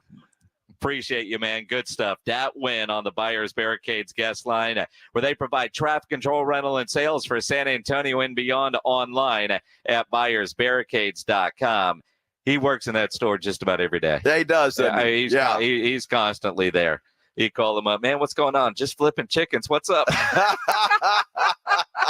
That's awesome. He's such a good dude. I mean, he really is. And I meant that sincerely. You watch a guy like Dat Nguyen play, and I could get off my lawn, and it was a different game then. But, Dat, you never questioned his effort. You never questioned his toughness. And that was just good football to watch. It was. And again, he didn't play on some of the best teams, obviously. Yeah, that's but right. You never questioned effort. And, that's his answer said it all. One, it's so early in the season. Yeah, but is. Two, you keep that in-house. And, he was a little bit, microphones now and social media. It is a different game, but it's part of it. But I tell you, questioning effort, questioning toughness, those are the two things that piss off NFL players more than anything. Absolutely. And it should. I mean, because you're getting paid to play a game, and, fans, coaches, owners, they all expect your best. If a guy beats you, he beats you. Yeah. But if he beats you because your teammate says you're not trying, I mean, that's a problem. That's a problem. Or if you're just a turnstile. Well, again, I mean, he's trying. and you look at Tyler Guyton, I don't understand why they don't do more to help him. I mean, you look at Cooper Beebe getting incredible grades from like Pro Football Focus for what he's done as a center. Last night, didn't allow any pressures. I think that's the second time in 4 games. You almost wonder what if Guyton doesn't get better, do you put in Hoffman at center, move Tyler Smith out to tackle, and put Cooper at guard? I don't know what you do at this point, because you expect more from Tyler Guyton, but it's the NFL. It's a different animal. I just think last night gives the Cowboys options, right? They're 2-2 now. And so it kind of cleans up a lot of things that were dirty before. So Guyton's still going to get his opportunity. He's still going to be in the starting lineup. And I think on-the-job training is the best for a young guy like that, and he'll get better. The schedule does get tougher moving forward, so he's going to have to get better and do it in a hurry. Let's talk about that game last night. How are you feeling about the Cowboys after that thrilling 20-15 win over the New York Giants? 210-656-ESPN, 656-3776. If you're a business owner, a manager, a club leader, and you need your logo on any kind of gear, make sure you get into Sammy's Embroidery and Printing down on San Pedro, especially if you need caps made. Sam has over 25,000 caps and more than 75 color combinations on display in his showroom, just waiting for you to put your logo on them. He's got all the popular cap brands, Katie caps, the Richardson 112 style trucker caps, Nike, Cap America, to name a few.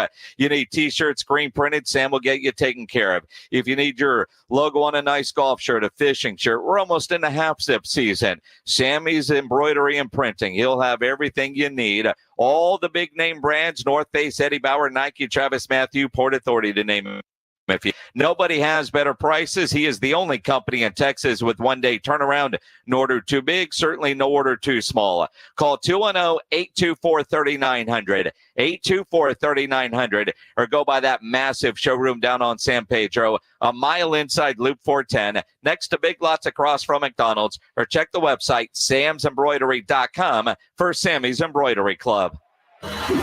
You're listening to The Blitz. Afternoons 2 to 6. KTFM Floresville. And everywhere at sasportstar.com.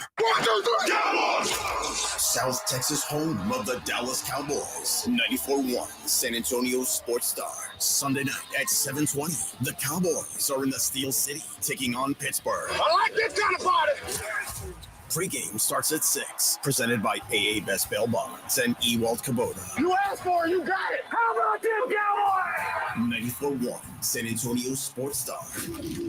South Texas home of the Dallas Cowboys. Hi, everyone. If you've been injured in an accident that wasn't your fault, we have legal professionals standing by to answer your questions. They'll tell you if you have a case and how much it's potentially worth. Call 800-205-5350. So if you've been injured in an accident and think you deserve compensation, call now. Find out if you have a case and how much it's potentially worth. Call 800-205-5350 to speak with a live person now. Advertisement sponsored by Legal Help Center. May not be available in all states. Prescriptions require an online consultation with a healthcare provider who will determine if appropriate. Restrictions apply. See website for details and important safety information. Subscription required. Price varies based on product and subscription plan. Hey guys, did you know there's a generic form of Viagra that works just the same, but is 95% cheaper? And you can get it online? Go to hims.com/joy. Through HIMS, you'll get a free medical consultation, discreet shipping if prescribed, and the process is 100% online. To start your free online visit, go to hims.com/joy. That's HIMS.com/JOY. Okay, everyone, what did you think of the chocolate bar? It's too chewy. Feels kind of chalky. Too much nougat. I need to go brush my teeth. Business is booming for Steph's small marketing research firm. After all these focus groups, there's only one conclusion. I need more researchers. And she's way too busy researching Does this have peanuts? to waste time researching resumes. I need Indeed. Indeed you do. Put our matching platform to work so you can spend less time searching and more time connecting with talented candidates. Visit Indeed.com/credit and get $75 towards your first sponsored job. Terms and conditions apply. Flight by Yingling is the next generation of light beer. For those who don't follow trends, but craft them. Flight by Yingling is 12 ounces of uncompromised refreshment from America's oldest brewery. With only 2.6 grams of carbs and 95 calories, this is premium refreshment 6 generations in the making. Don't just raise a glass, raise the bar. Flight by Yingling. Available wherever beer is sold. DG Yingling and Son Incorporated. Pottsville, Pennsylvania. Please enjoy responsibly.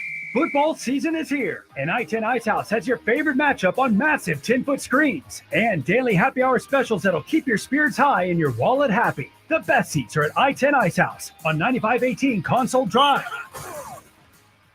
Testosterone plays a significant role in regulating fat metabolism and distribution in the body. It also helps to reduce serious health risks down the line. I'm Manny with Rock's Discount Vitamins, and we carry the highest quality natural testosterone boosters on the market. It immediately provides you with more energy, increased libido, increased metabolism, and improves your mood. With 11 San Antonio area locations, find us at rocksdiscountvitamins.com. That's rocksdiscountvitamins.com. We thank God and you for all the support. Time is of the essence with COVID-19. Prescription oral treatment must be taken within the first 5 days of symptoms. If you have a high risk factor, ask your doctor if treatment is right for you. Learn more at treatcovid19.com. Sponsored by Pfizer. It's football season, and you know the best place to watch games is at the Roo Pub, 281 in Redland Road, with those 3 massive 170-inch screens and TVs all around. College, pro, the games are on at the Roo. And when you show up at the Roo Pub, show up hungry. The food is fantastic. Open daily at 11. Great for lunch, great for dinner, great for late at night, and the best place to watch the game. Just down from the big blind, the Roo Pub is next to the Angry Elephant at 281 in Redland Road. We'll see you at the Roo. Why'd the kid jump off the boat? I don't know. Why? Peer pressure. Oh. Good one, Ned. Ned isn't funny, but Ned owns a boat, and you don't. So every time Ned tells another one of his unfunny boat puns, you're going to laugh loud and keep on laughing until you get a boat of your own. A pier where you put a boat. Yeah, I get it. And when you do get a boat of your own, make sure you save money by bundling it with your home, auto, or other vehicles with Progressive. Progressive Casualty Insurance Company affiliates and other insurers. Not available in all states. San Antonio Sports Stars 50K Pro Football Pick'em giveaway is back. Head to USASportsStar.com and pick the winners of each pro football game every week to earn points for each correct pick. Highest points each week wins a $25 gift card to Mellow Mushroom. Highest points overall scores $1,000 worth of tickets from A Awesome Tickets. Pick the winning ticket of every regular season game. Win the grand prize, $50,000. This is an audience national contest across multiple markets. The 50K Pro Football Giveaway. Register and win at SASportsStar.com. San Antonio's Sports Center. Well, news coming out of Spursville today. The Spurs have announced that Devin Vassell is expected to miss the start of the regular season. He underwent surgery for a stress reaction on his foot. His status is going to be updated on November 1st. Of course, injury news coming out of the Cowboys as well. Micah Parsons, DeMarcus Lawrence, both will miss several weeks. Both say they're going to get second opinions on those injuries. Joe Reinagel. That's the third time in 7 seasons the San Antonio Spurs are the NBA champions. Jason Minnix. They go back to big day as Super Bowl champions. Dallas 52, Buffalo 17. It's the Blitz on 94.1 San Antonio's Sports Star. It is the Blitz here on 94.1 San Antonio Sports Star. He's Joe Reinagel. I'm Jason Minnix on this Football Friday. It is a Football Friday. The Bernie Greyhounds have arrived here at Alamo Heights. They'll take on the Mules tonight. That should be a good game. It's kind of a rivalry in a way, right? Bernie and Alamo Heights. It really is. That is our game of the week, obviously, energized by Hill Electric, Frost Bank, and NCE General Contractors. You look at Alamo Heights, number 3 in the state, number 1 in the city. Bernie is ranked number 7 in the Express News sub 5A or sub 6A poll. And part of that, I think, is, Bernie is 2-2 on the season. Right? Ah, okay. All right. They're damn good. Their non-district schedule is about as tough as you could get. Their 2 losses are by a combined 5 points. Oh, wow. Yes. Wow. I mean, you look at what these guys have done already this season. They lost to Piper. Piper is ranked number 2 behind Alamo Heights. They lost that game 38-36 on the road. They lost last week to East Central, also a ranked team in 6A. Really? 52-49. Well, good for East Central. I'm happy for them. East Central is having a hell of a year. Wow. What Coach Hubbard is doing over there with the Hornets has been great.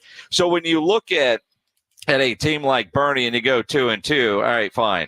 This, I wish, was the last game of the season because this likely decides the district championship. This would be a great November matchup to decide the district title. So this is the first district game for these two schools? For these two teams, the district opener. Okay, gotcha. Yeah.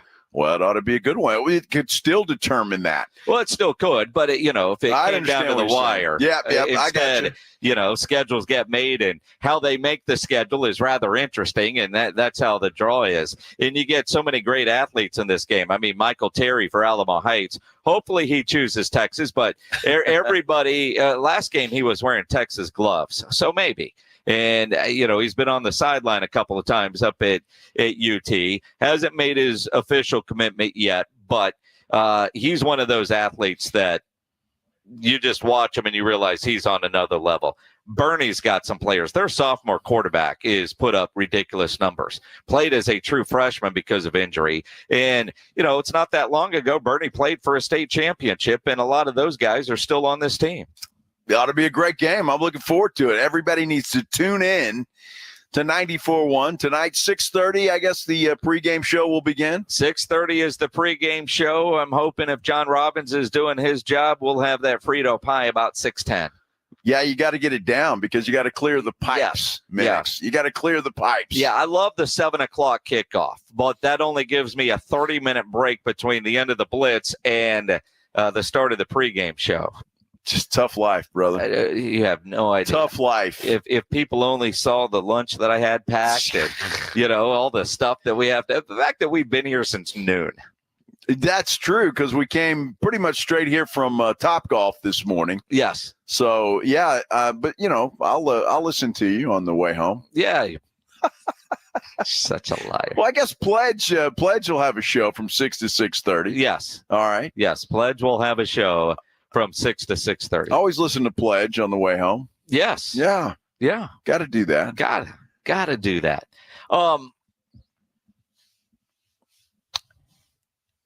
John Maota will join us in about 10 minutes.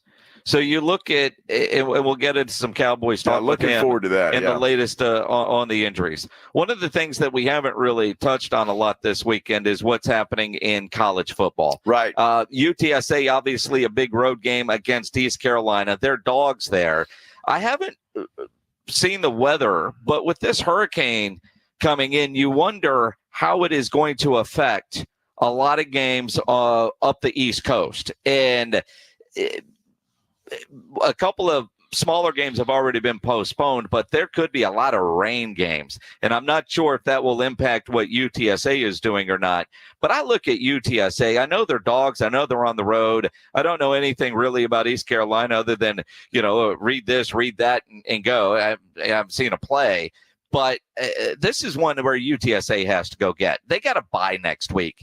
You don't want to go get a road loss and then have to sit on for a bye. No, that's miserable. That would have to be miserable. So it's going to be a tough game. I mean, when Jeff Traylor was on with us on last Monday, which he's on with us every Monday, by the way, he said this is a tough team, and he said he wished that they weren't starting conference play on the road against East Carolina because they're a difficult team to play.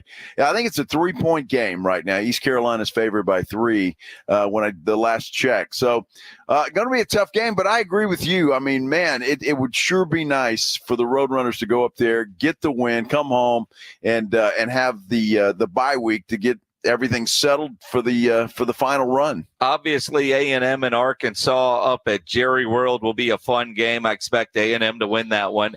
Texas against Mississippi State. The only thing cool about this one, it's their first ever official SEC game. Yeah, that's going to be the only thing. That thing's going to be over about midway through the first quarter.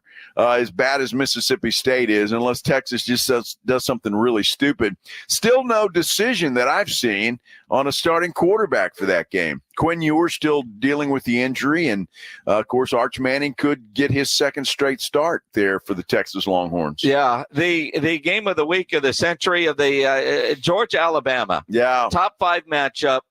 I look at this game, and it seems like, I don't know, ESPN is trying to take some of the shine off. Well, it doesn't matter in this 12-team playoff, and all. It's no Nick Saban. It's no. What I saw from Georgia against Kentucky, Alabama, I expect to win this game. It's at their place. But I want Georgia to win because I want Georgia to come to Austin with that matchup being what I expected to be when that schedule came out. Look, ESPN can say all they want to. You ask those players if this game doesn't mean anything, and I guarantee you it means something. And look, Kirby Smart, the head coach of the Bulldogs, he wants to beat Alabama anytime that he can. And I don't care what he just hasn't done it enough. Yeah, right. So it doesn't matter what that game means. That's going to be one hell of a football game.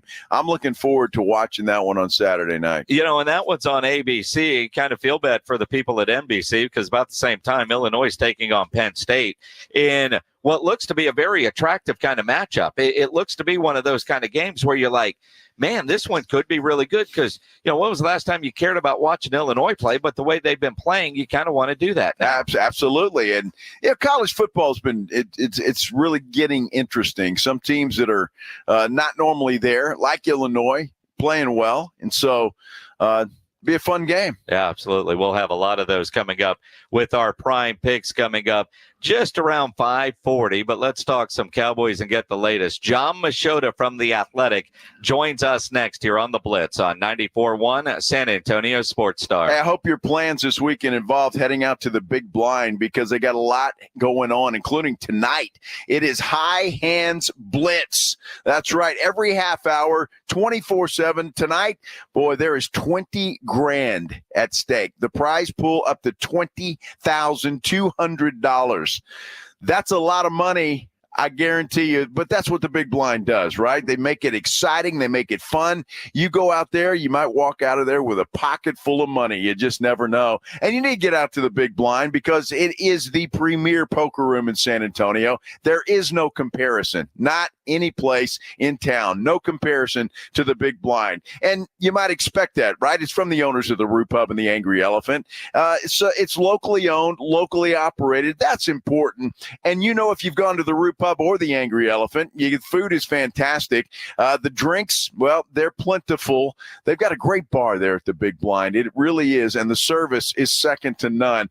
Make plans to get down to the Big Blind. In fact, you ought to get down there tonight because you might just have a great weekend to start out with a pocket full of money. The Big Blind, the premier poker room in San Antonio. You know exactly where it is. It's right down from the Root Pub and the Angry Elephant, right there at 281 and Redland Road. Dallas Cowboys head coach Mike McCarthy goes one-on-one and has some fun with the morning huddles, AJ and Rob, Friday mornings. Now, you don't got a contract. You got nothing to lose. Is a 70-yard field goal in the offing soon? Will we see that this year? Depends on the win this week. Mike McCarthy's unfiltered look at the Cowboys' upcoming game. Friday mornings at 6:45 and 9. Presented by AA Best Bail Bonds on 94.1 San Antonio Sports Star. Football season is here, and I-10 Ice House has your favorite matchup on massive 10-foot screens and daily happy hour specials that'll keep your spirits high and your wallet happy. The best seats are at I-10 Ice House on 9518 Console Drive. Tommy! I can't wait for golf this weekend, huh, buddy? Time flies. Love you, man. Oh, don't forget your knee brace again. We aren't in college anymore. Moments together matter, so help protect yourself from RSV. If you're 75 or older or 60 plus with a chronic condition like asthma, COPD, heart disease, or severe diabetes, you're at higher risk of landing in the hospital from RSV, and there are no prescription RSV treatments. Check eligibility and schedule your RSV vaccine at vaxassist.com. Sponsored by Pfizer. If you love cowboy boots, you'll love this news. A new Tacova store is coming to 5300 Broadway in Alamo Heights. Inside, you'll find the finest handmade cowboy boots, Western apparel, and accessories for men and women. While you shop, enjoy complimentary drinks, boot shines, custom hat and boot branding, and more. Check out the Tacova's grand opening at 5300 Broadway in Alamo Heights. Friday, October 4th through Sunday, October 6th. Enjoy live music and free swag for the first 50 folks in the door daily. Tacovas, don't go gently. That's the ease at which you get information. You want it, you get it. Like that. Ask your phone, group chat, smartphone. You're always connected and informed in real time. No waiting. So if you're diabetic and still using finger sticks to read your blood sugar, what are you waiting for? Knowing your blood sugar levels instantly is important for managing diabetes. Call US Med at 888-665-0696.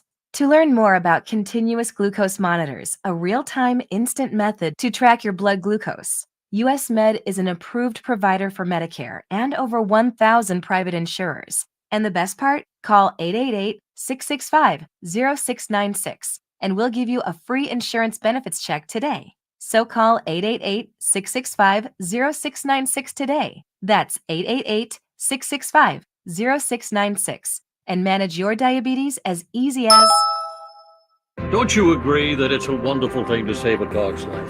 I certainly do, and I invite you to go to puppyfoodbank.org and make a $15 a month donation right now. Do it now, and Thomas J. Henry will generously match all charitable donations made this month online at puppyfoodbank.org. It's your chance to help save thousands of pets in our community, so please give a little to help save little guys like you.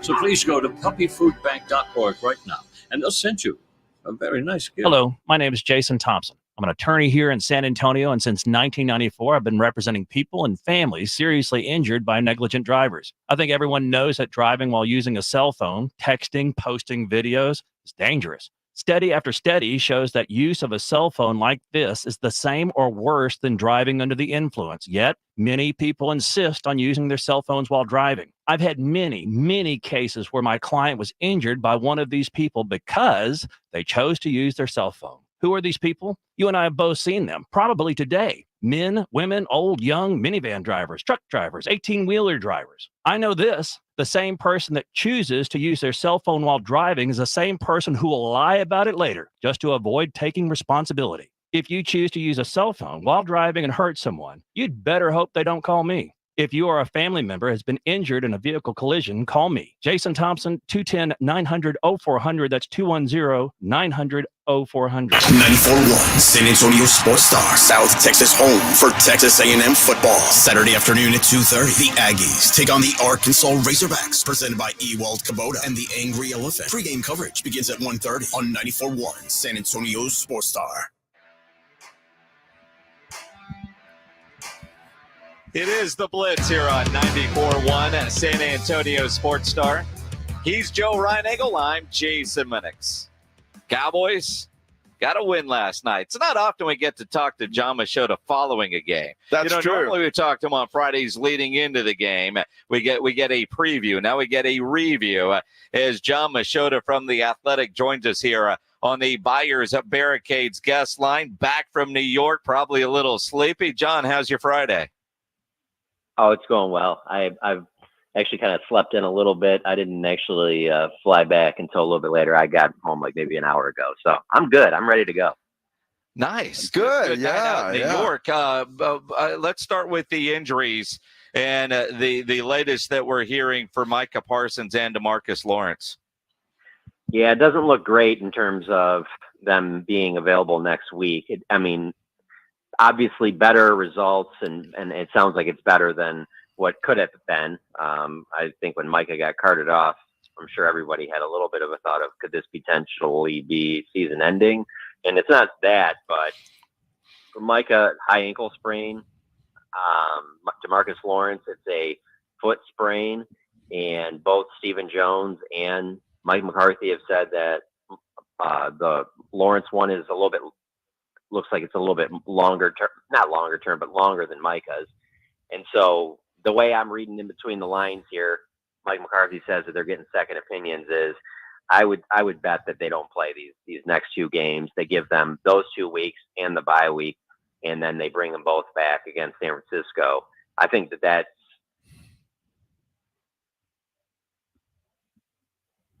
I think we lost John Maota there. Maybe so. Sounds like it, yeah. Pledge will reconnect. Pledge, when you get him back. Oh, is he back? Got me? Yeah, we got you. You cut off there for a minute. As soon as you said San Francisco, your phone went dead.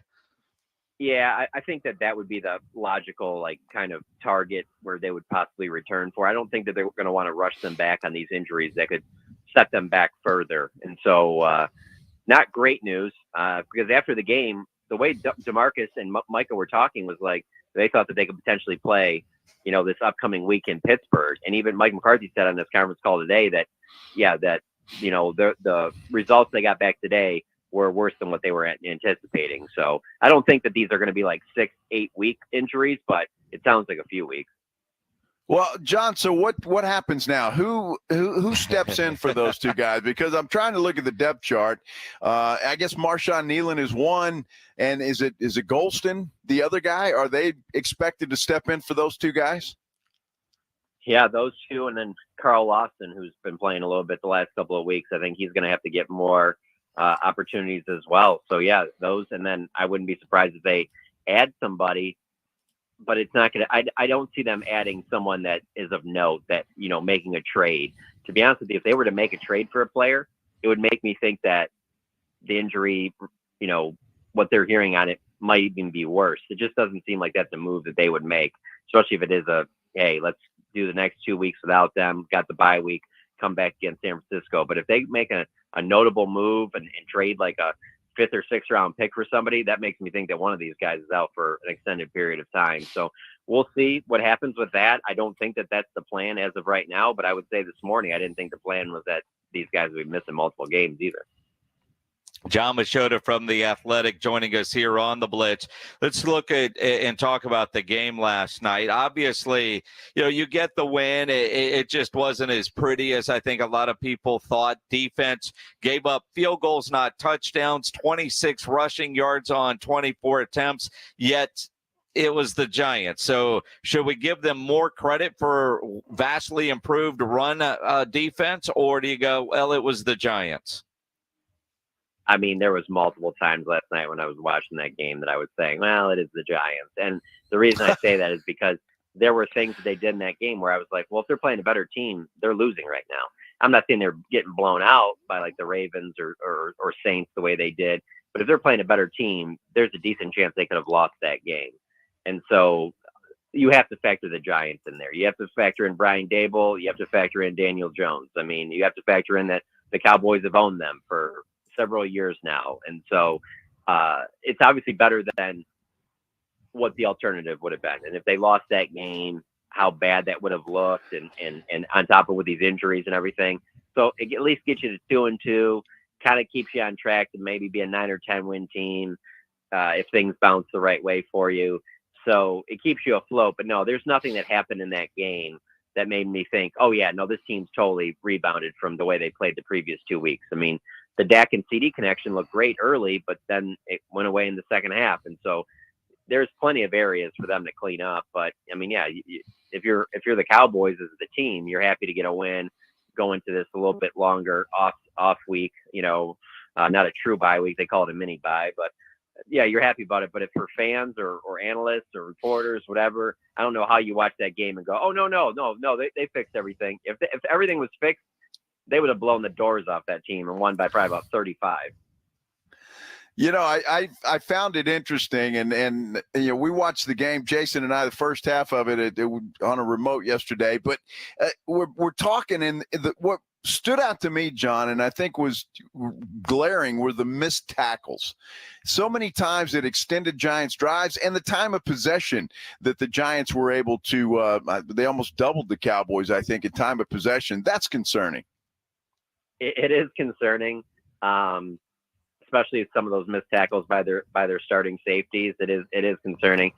The one thing I will say though is that when are they really doing that though? Other than when the game starts, those guys don't play in the preseason. They don't tackle onto the ground in OTAs, in minicamp, in any of the training camp practices. So there is a little part. The best example I can give you. I turned to Clarence Hill during, I don't know, I think it was the second quarter of the game. And I go, man, if they would have really tackled, like this was old school football in training camp, man, we would have been writing crazy, like positive things about Maris Leofau, because that dude lays the wood. And you're not seeing that in a training camp setting. You see the guy kind of thud him, kind of get up to him and hold. But like you see some of the stuff that Overshone and Leofau do, and you're like, well, yeah, unless they're playing in preseason games, you can't do that stuff in training camp or OTAs or mini camp unless you want to get fined and lose practices. So they do have to get better in that area. No question about it. But it is, I believe, a little bit of the product of how the game has changed as well in terms of the preparation during the week. John Maota from The Athletic here on the Blitz 94.1 at San Antonio Sports Star. The Cowboys run game was better offensively. Rico did have 11 carries, but your best running back, or your longest run, was 10 yards from a wide receiver named CeeDee Lamb. And a couple of times when it felt like they needed it, they put CeeDee back there. Is that Mike McCarthy telling Jerry Jones by play on the field, like, dude, we need a real running back? That is a good, I didn't even think of it that way. Yeah, that could be him sending a message like that. I will say after CeeDee got that deal done, there was a lot of talk in the organization about, we're going to use him in a variety of ways and he's going to get the ball a lot, kind of justifying the contract. Not that it needed to be justified, but I'm used to him being in the running game on like some jet sweeps or maybe coming on a reverse, but like just straight up being like, no, you're going to be the tailback on this play. And he gets, 10 yards. It was, I don't know how often you can do that. And you certainly don't want to be running him in between the tackles. But, yeah, that's not a great sign. And they do need to get better at running back. I don't care what they say about, not enough attempts or The young offensive line, all those are issues, no doubt. They all factor into it. But I don't think anybody looks at this team and goes, yeah, they got a 1,000-yard rusher. They got a 1,500-yard rusher, something like that, So I think Dalvin Cook possibly gets some looks this upcoming week. And maybe they get a little bit more out of Rico going forward, but I don't feel any differently about the running back position than I did, 4 days after the draft. Well, John, why have the Cowboys been so hesitant to bring Dalvin Cook onto the roster? Well, I think that I wonder if he was fully into game shape. Anytime you bring in some of these veteran guys that they didn't go through the training camp, you wonder, they look in shape, but are they really in football shape? And that's the biggest thing you get out of today's training camp is you're not going to get the big hits and the physical play that you would get from a old 20-year ago training camp, but you do get the conditioning. And I think that he was probably a little behind on that. And so now we're at the spot where I think this was the target all along, was maybe 3-4 weeks into the season and then bring him along just to see, what he can do and what he can contribute. They've also mentioned, getting on the same page with the playbook. I don't know how long that really takes, but it doesn't really make a ton of sense not to give him a chance in one of these next 2 games. Absolutely. John, is there a concern level about Tyler Guyton and his readiness? I haven't heard anybody say it for certain. My thing with that is they want to go young. They use a 1st-round pick on him. I don't care how many times he gets called for holding. I find it hard to believe that they're going to pull him and go with any of the alternatives, like to go with Awesome Richards or elevate Matt Waletzko. I just don't. I think that they're just going to take the good with the bad in those situations and work with them and kind of leave him out there, because I don't think they want to mess with him and pull him out of the lineup, put him back in, and then I don't know that they have the offensive line depth to even be able to do that. When they went into camp with Chuma Doga starting as the starting left tackle, I don't think anybody would look at that right now as like, oh no, that would be the answer either. So. I find it hard to believe that they're going to go another direction. What can they do to help him? We saw him a year ago or 2 years ago do things to help Terrence Steele when he was struggling. When Tyler Smith was first in the offensive line, they were doing things to help him. It doesn't even look like they're doing things to help Tyler Guyton. Yeah, I mean, their pass protection hasn't been great in general, and I think that's why you've seen more Hunter Lipke than I was expecting, And when Jerry has talked about Ezekiel Elliott in the early part of the season, he doesn't talk about the run first. He talks about his blocking and pass protection. So I think that's just what you have to do. You're going to have another back stay in there and be able to help out that way. You'd think with Tyler Smith and how great he's been that, that would help a little bit. But I think the back is probably the way to go. But yeah, it hasn't been great, and also makes you wonder too when you go back to training camp. Like you saw some really good plays from Tyler Guyton going against Micah, but it's also not full like you see in an actual game. There's not refs throwing flags if he's holding Micah a little bit, and so I think he's got some, maybe some bad habits early on, making that move from right tackle to left tackle. I just think they're going to take the good with the bad and just deal with the growing pains. Well, when Tom Brady calls you a turnstile, that's not a good thing. You mentioned Hunter Lipke. It seems like the Cowboys are trying to get him more involved. I'd like to see him run the football a little bit more in the backfield. I know he's not a game breaker, but man, it just seems like the kid's going to get 3, 4, 5 yards a pop.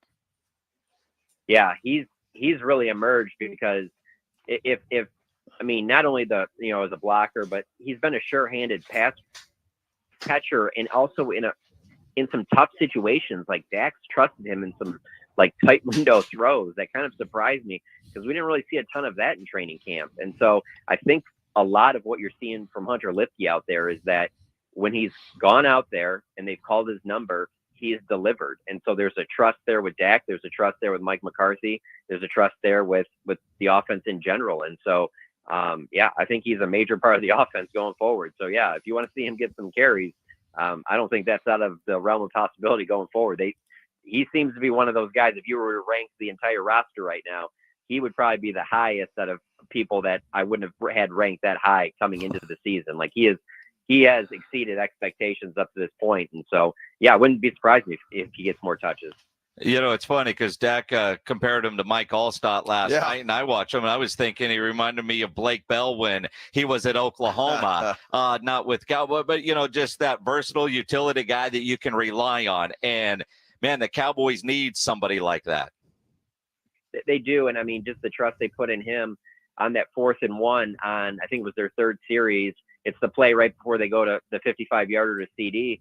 You know, it's 4th and 1, and everybody's loaded up in the box, and it looks like they're just going to, you know, sneak Dak, and he goes and gives it to Lipke, and Lipke goes out wide. So it shows you that they don't just look at him as just like, hey, we just need you to put your nose down and get, you know, the dirty yards up the middle. They trust him also out in space. So, yeah, it would not surprise me at all if you see more and more work from him. John Maota from The Athletic, back from New York. No game on Sunday. Enjoy your weekend. Got a wild weekend planned, don't you, man? Yeah, I'm gonna talk to experts about high ankle sprains and foot sprains and see what the real timeline is for something like this. But yeah, no, I'm looking forward to a Sunday of just sitting around and watching football. Absolutely. Nice. Good stuff. John, get some rest. Appreciate you as always. John Maota from The Athletic. Make sure you're following him on Twitter at John Maota. Make sure you subscribe to The Athletic as well. John and all our guests on the Buyers Barricades guest line, where they provide traffic control, rental, and sales for San Antonio and beyond, online at buyersbarricades.com. We'll have our prime picks coming up. Talk more about this Cowboys game as well. Texans, they got a big one on Sunday as well. Think about the college football this weekend. A&M playing Arkansas, Texas, and Mississippi State, UTSA, East Carolina. You know you're going to fire up the grill this weekend. Before you do, get into Tri-County Meat Market, because those two locations have everything you need to up your grilling game, and that great meal does start with great meat. And this weekend, 15% off porterhouse and T-bone steaks, 15% off outside skirt steak for fajitas. Fantastic. Best fajitas you will make if you try it with that outside skirt steak. Their sirloin fajitas also on special, and their brisket burgers 15% off. So make sure you get into Tri-County Meat Market. Maybe you want to do a brisket. Maybe you want to do ribs, beef ribs, pork ribs. They've got them. Tri-tip, picanha. Tri-County has what you need with the quality you expect, and you could always take advantage of their Pick 5 special. Tri-County always offers a 10% discount for military and first responders. Two great locations on Ralph Fair Road and on Huebner, online at tricountymeat.com. It's the Morning Huddle with A.J. Hoffman and Rob Thompson. Monday on the Huddle, recapping a full weekend of football, looking ahead to a couple Monday night games, and maybe Rob came back to work. Party starts at 6 right here on 94.1. It's the Morning Huddle with A.J. Hoffman and Rob Thompson. Morning 6 to 10 on 94.1, San Antonio's Sports Star. Football season is here. Look no further than the I-10 Ice House, your neighborhood sports headquarters with over a decade of excellence. Catch every college or NFL game plus must-see pay-per-view events on massive 10-foot screens. And don't forget, I-10 Ice House has daily happy hour specials that'll keep your spirits high and your wallet happy. The best seats are at I-10 Ice House, located at 9518 Console Drive, proudly serving our community for over 10 years. I-10 Ice House.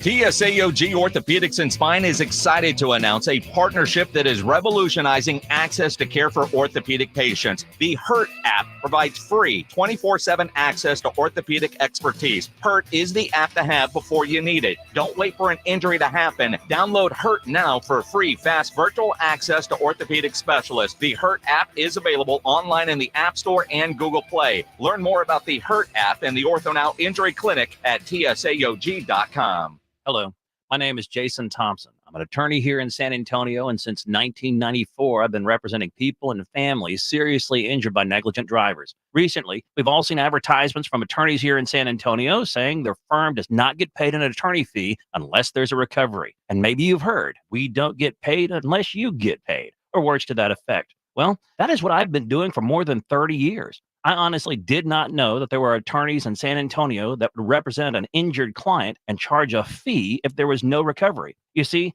I practice law with basic principles, one of which is you never need an excuse to do the right thing. If you or a family member has been injured in a vehicle collision, including a commercial or business vehicle, an 18-wheeler, call me. The phone call and consultation is free. If you hire me, I will not get a fee unless there is a recovery. And this has been true for me and my firm for more than 30 years. My number, 210-900-0400. That's 210-900-0400. Or check out my website, alawyerforus.com.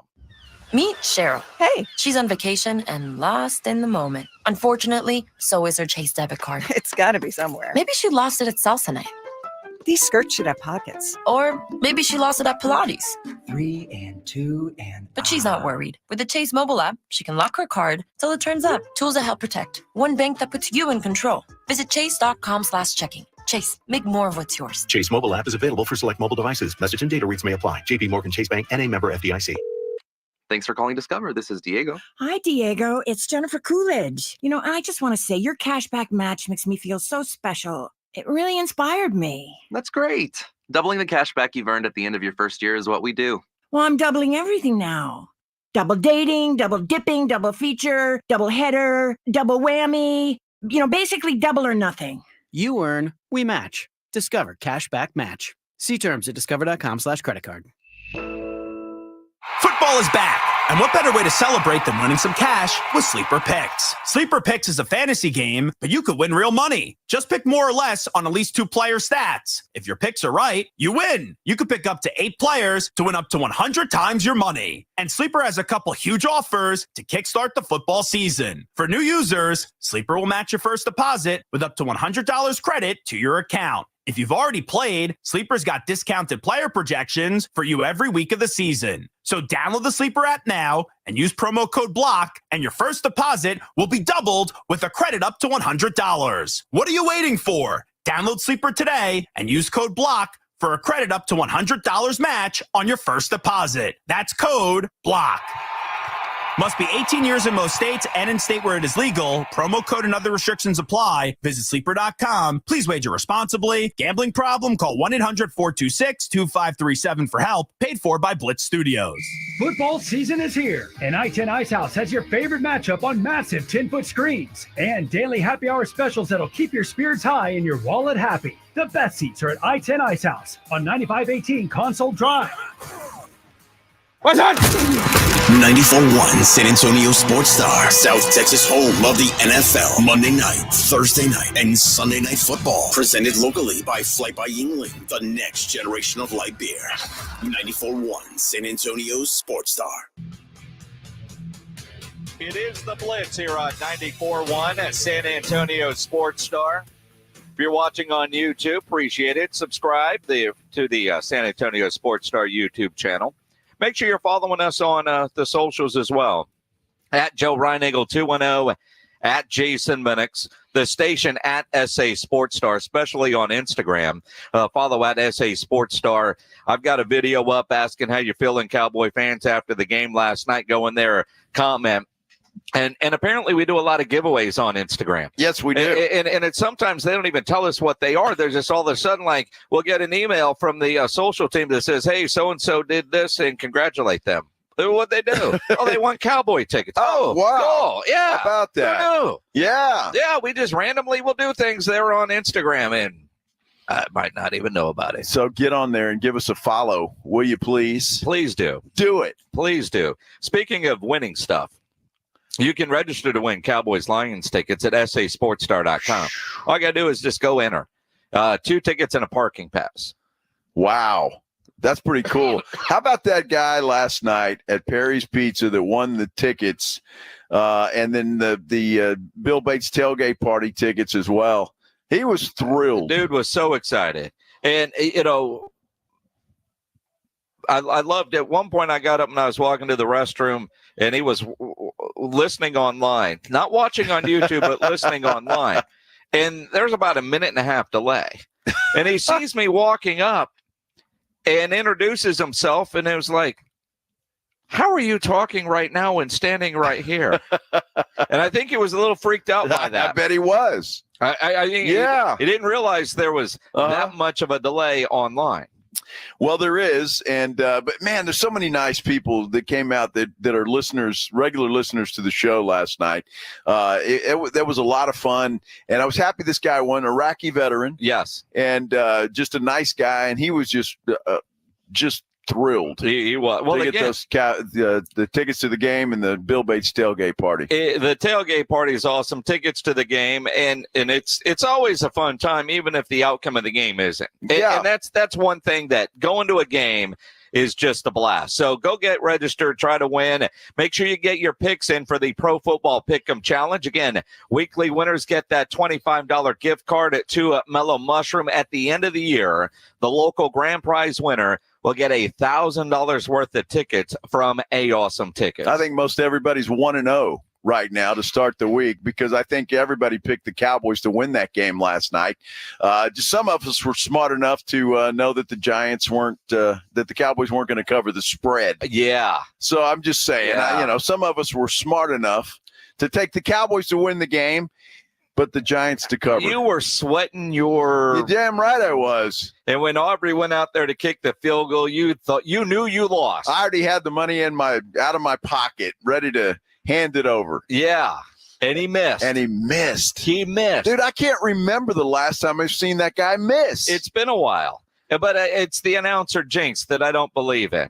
Because they're right before then they're talking about he does not practice from that far out because he does not want to mess up his rhythm. You heard all this. Yeah. He could see from where it's hitting in the net how far he could go. He could be from 68 tonight. No big.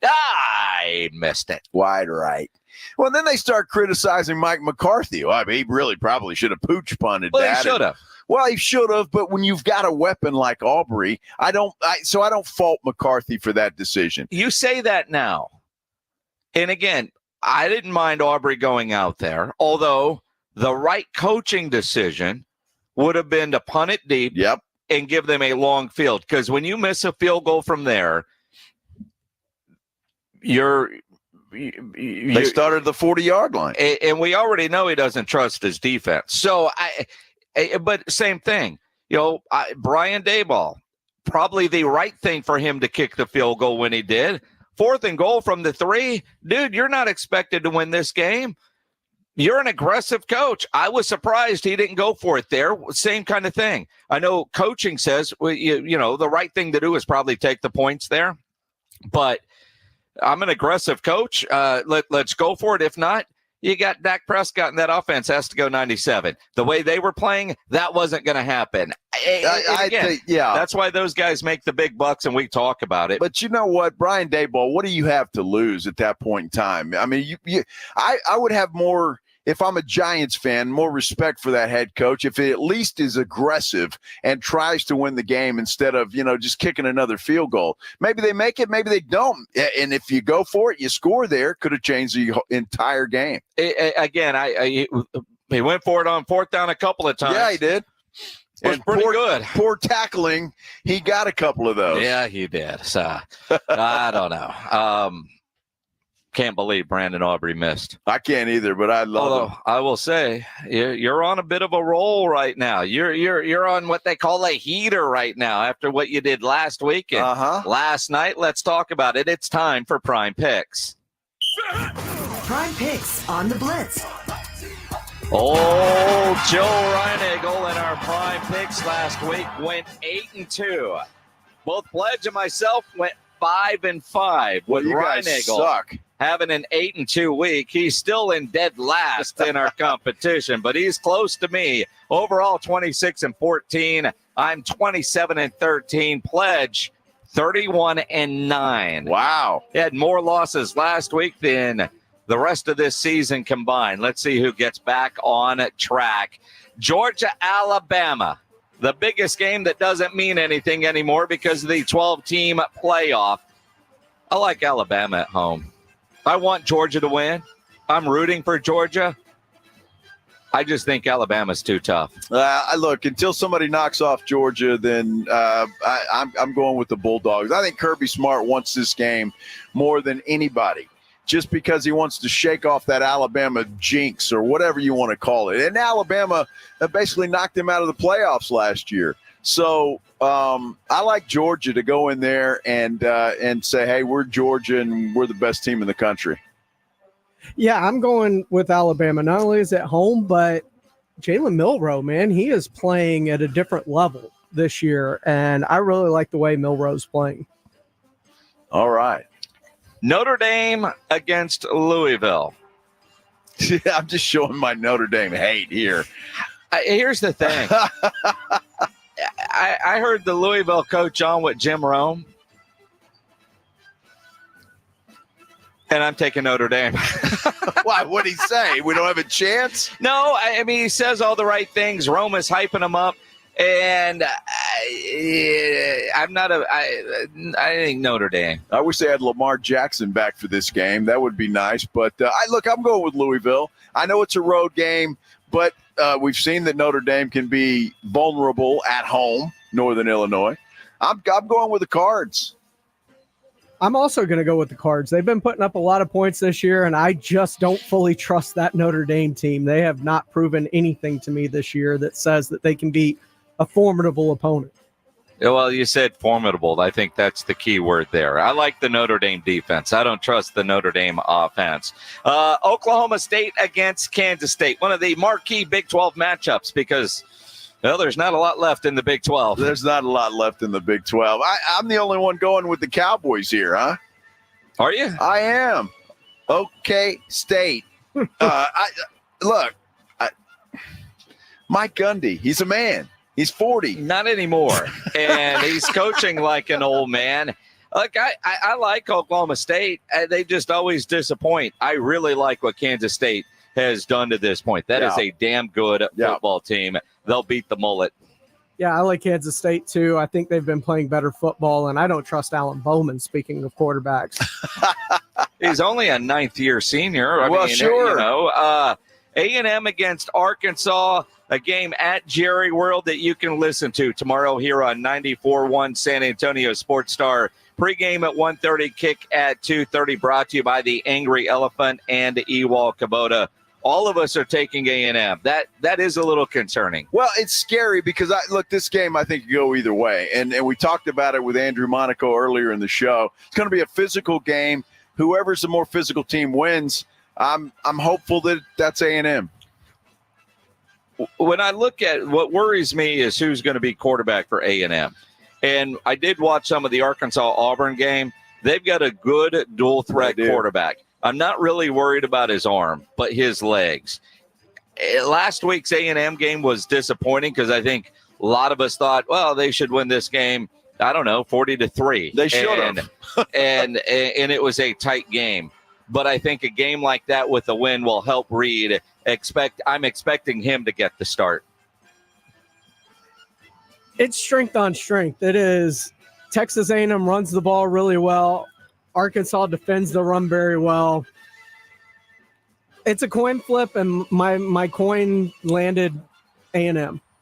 All right. You're such a coin flip. Coin flip. You didn't flip a coin, Pledge. UTSA against ECU, the Pirates. Are all homers. We all took UTSA. Of course we did. Do we have a reason other than we're homers? We're homers, all of us. And I'm really hopeful that UTSA can go up there and get the win.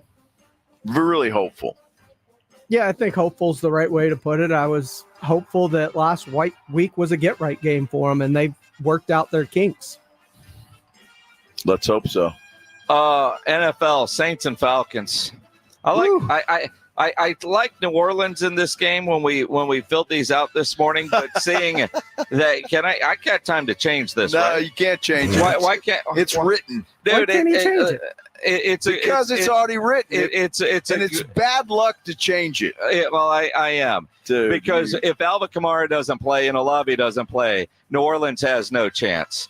And when we filled this out, I thought they were both playing, and now they're iffy. Pledge, you just jinxed both of us because Pledge and I both have the Falcons, and the fact that you change your bet means New Orleans is going to win. All right, you want me to change it back? I do, yes. You can't change a bet once you make it. Well, there's no bet here. Well, that's pride is bet. That's what it is. So, I mean, before kickoff, I've got new information before we actually do the segment.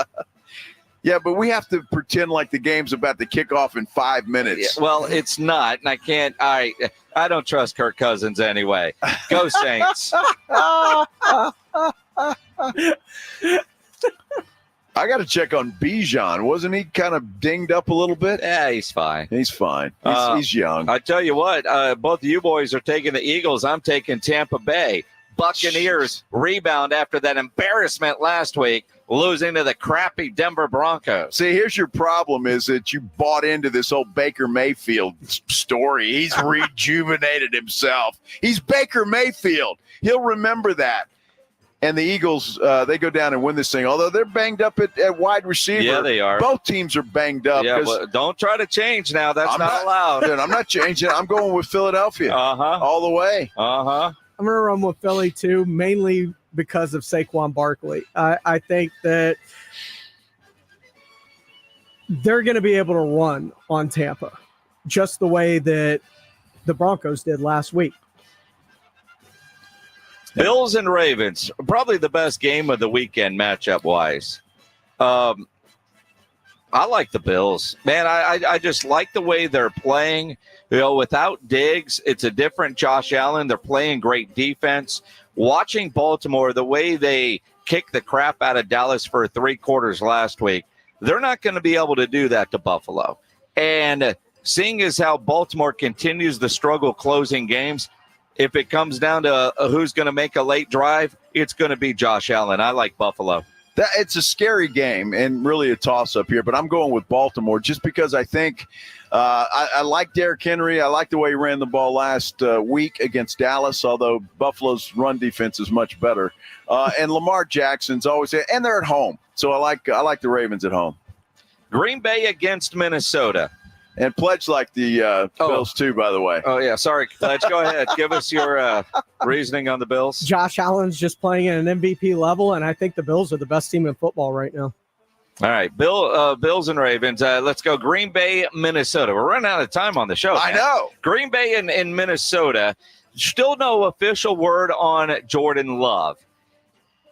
And that does factor in, but seeing how they've been cautious with him, I'm going to say they probably, and again, because we got to make these decisions now, I'm anticipating not playing. Even if he does, will he be rusty? Even if he does it matter when you look at what the Minnesota Vikings have done lately with Sam Darnold? Coaching matters. Give me the Vikings. Well, I think the Vikings have the best defense in football right now. And Sam Darnold's not doing anything to put pressure on that defense. So, I like the Vikings in this one. I think Jordan Love plays. Give me the Packers at home. The Houston Texans taking on the Jacksonville Jaguars. The Jaguars, who have been maybe the worst team in football this year, and that includes Carolina. Well, Carolina's got a better record. Carolina does have a better record. Has Trevor lost 8 straight regular season games dating back to last year? That's what's scary, though. Are they that bad? They tend to play well in Houston, right? No. I don't know. Go back and listen to what we heard from John McClain yesterday. What, do you want to change your mind? No. Well, see, I'm doing the same thing I did last night. I'm taking the Texans to win the game. The Jags will cover the 6.5-point spread. I think Houston wins in a blowout after they got embarrassed. Yeah, you said that week. last night, too, about the Dallas Cowboys. So both of you clowns did. You both said that the Cowboys You're just happy Aubrey missed a field goal so you could. Dude, even if he makes it, if they don't win by double digits, y'all were both wrong yesterday. You still lose money. They cover the spread. Mixon's likely back. No, he's not. He practiced today. Yeah, you don't even know what receiver is it playing. You keep changing at every Sports Center. Tank Dell. Yeah. He's not playing. Yeah, I'm taking the Texans. I am too. Me. Shocker. James Pledger takes the Texans. News at 11. Yes. Well, good luck, fellas. It's going to be a good time. Back in about 35 minutes for the pregame show for a high school game of the week, energized by Hill Electric, Frost Bank, and NCE General Contractors. We've got Bernie and Alamo Heights Pregame at 6:30, kickoff at 7. Between now and then, it's extra innings with Pledge. Have a great weekend. Monday, the Blitz live out at the Break Room in Live Oak for our golf tournament after party. You don't have to be a golfer or be in the golf tournament to come hang out with us at the Break Room. So we'll see you Monday at 2. Have a great weekend. Ladies and gentlemen, the weekend. Riding 410 with